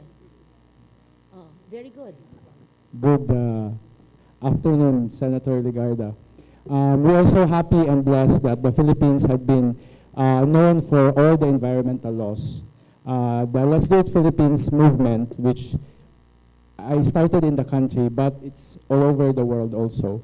We are campaigning for 5 million volunteers to do environment climate activity next year. That's World Cleanup Day. And our objective is to tap 5% of the entire country, which is 5 million, to make their communities clean, healthy, climate resilient, and zero waste communities. Very good.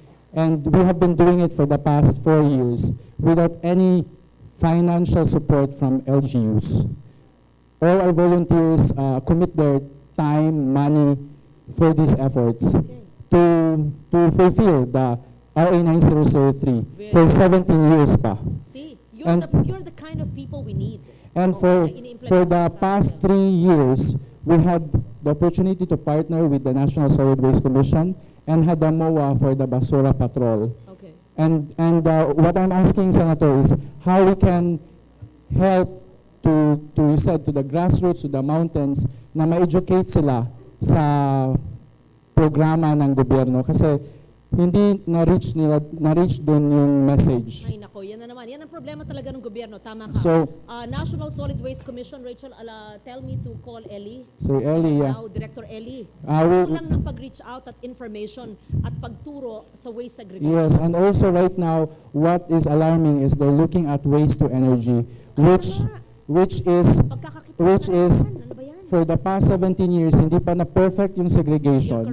And then we are trying to, okay, don't segregate na lang. So we'll just either incinerate or burn them. You're correct. So, No, waste to energy will not be allowed because incineration is not allowed under the Clean Air Act. yeah, so I And hope, I will not provide them the funds. So, sorry na lang, saan sila yeah, so, pambili? so our question will be, how will the government be able to, we are all volunteers, but to sustain our program, we do eco camps Very good. since 3 years, and our volunteers pay Give for me it. model communities that you've helped para pakita natin pag nag-segregate ng garbage at source recycling at composting ay maaring malinis ang isang barangay, isang Yes. sitio. Bigyan mo ako ng mga top 3 Okay. na malilinis. Oo. Gaya ng ginawa ko, let's say, sa barangay Nyogan sa Tagaytay. Dati, puro basura. Ngayon, Yes. clean and green sila. Yes, agree. Barangay Potrero, where I'm from in Malabon, won the MMDA Clean and Green Award.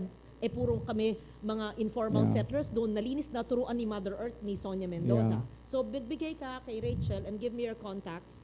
I should make the National Solid Waste Commission. Yes, although Ellie we are already a partner with the National Solid Waste But they should Commission. not promote WTE. Yeah, and that one we are so alarmed. Even in Cebu City, they are partnering, exploring waste to energy, Yes. which they even haven't solved our landfill issues yet. You're correct.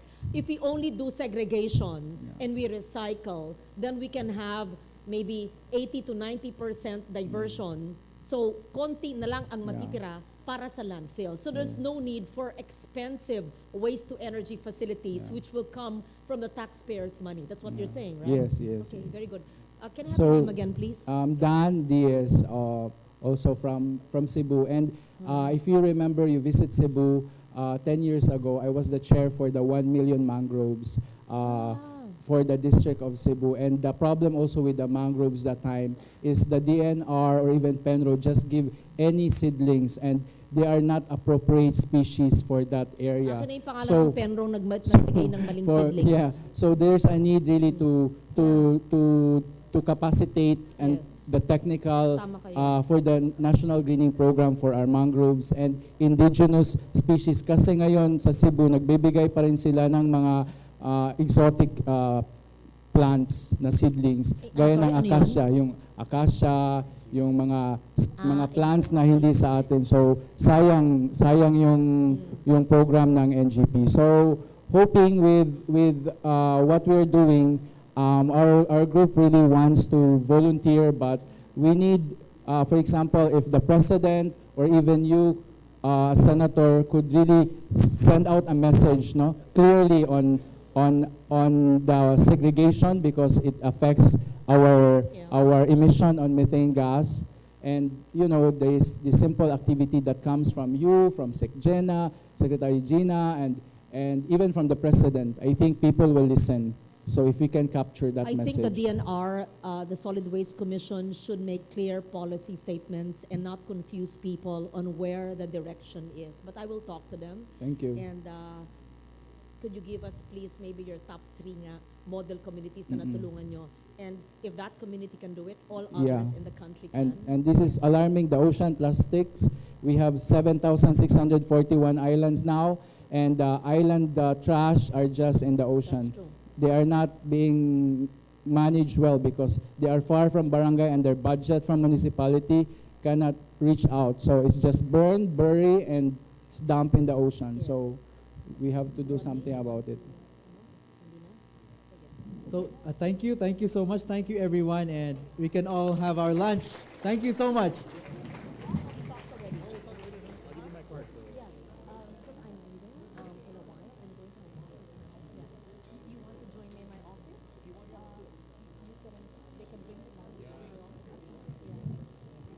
We would like to invite also everyone for tomorrow. We'll have a March for Mother Earth from 6 a.m. to 12 noon.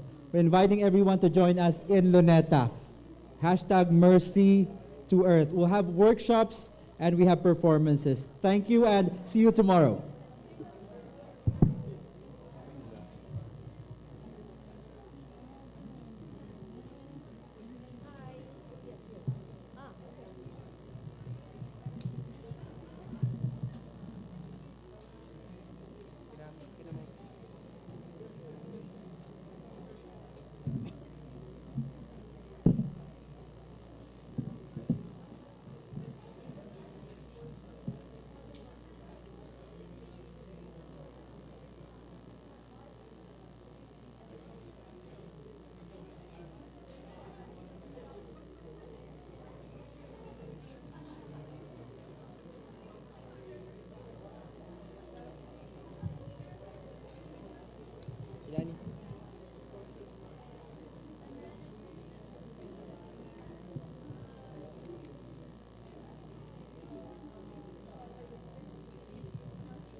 Sound, sound, sound. Hey, hey, hey, hey, hey, hey, sound, sound. Hey, hey, sound.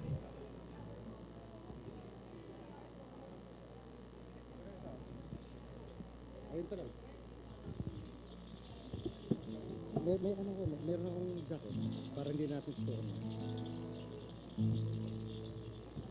Hey, sound, sound, sound. Yeah.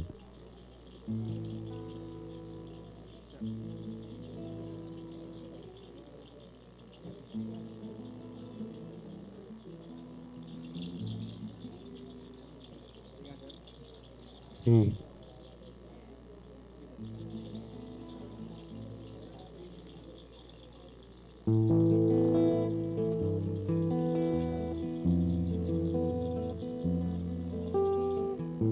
Hello, hello, hello. Ito, pakilakas yung sa boses.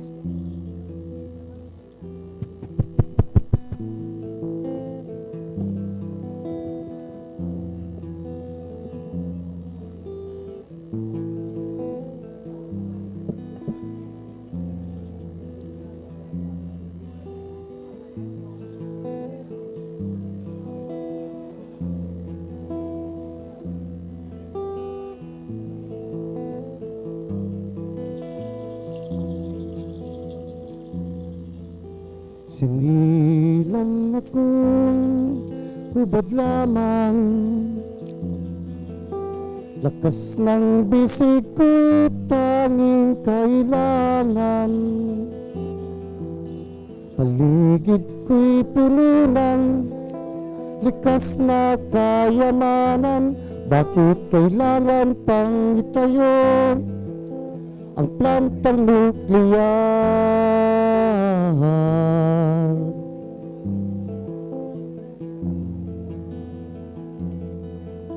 Hindi sa latang bayan kung walang nangangamkam. Mayaman ka Pilipinas kung walang nangaagaw. Lakas ng kalikasan mo'y sapat hindi kulang. Bakit kailangan pang itayo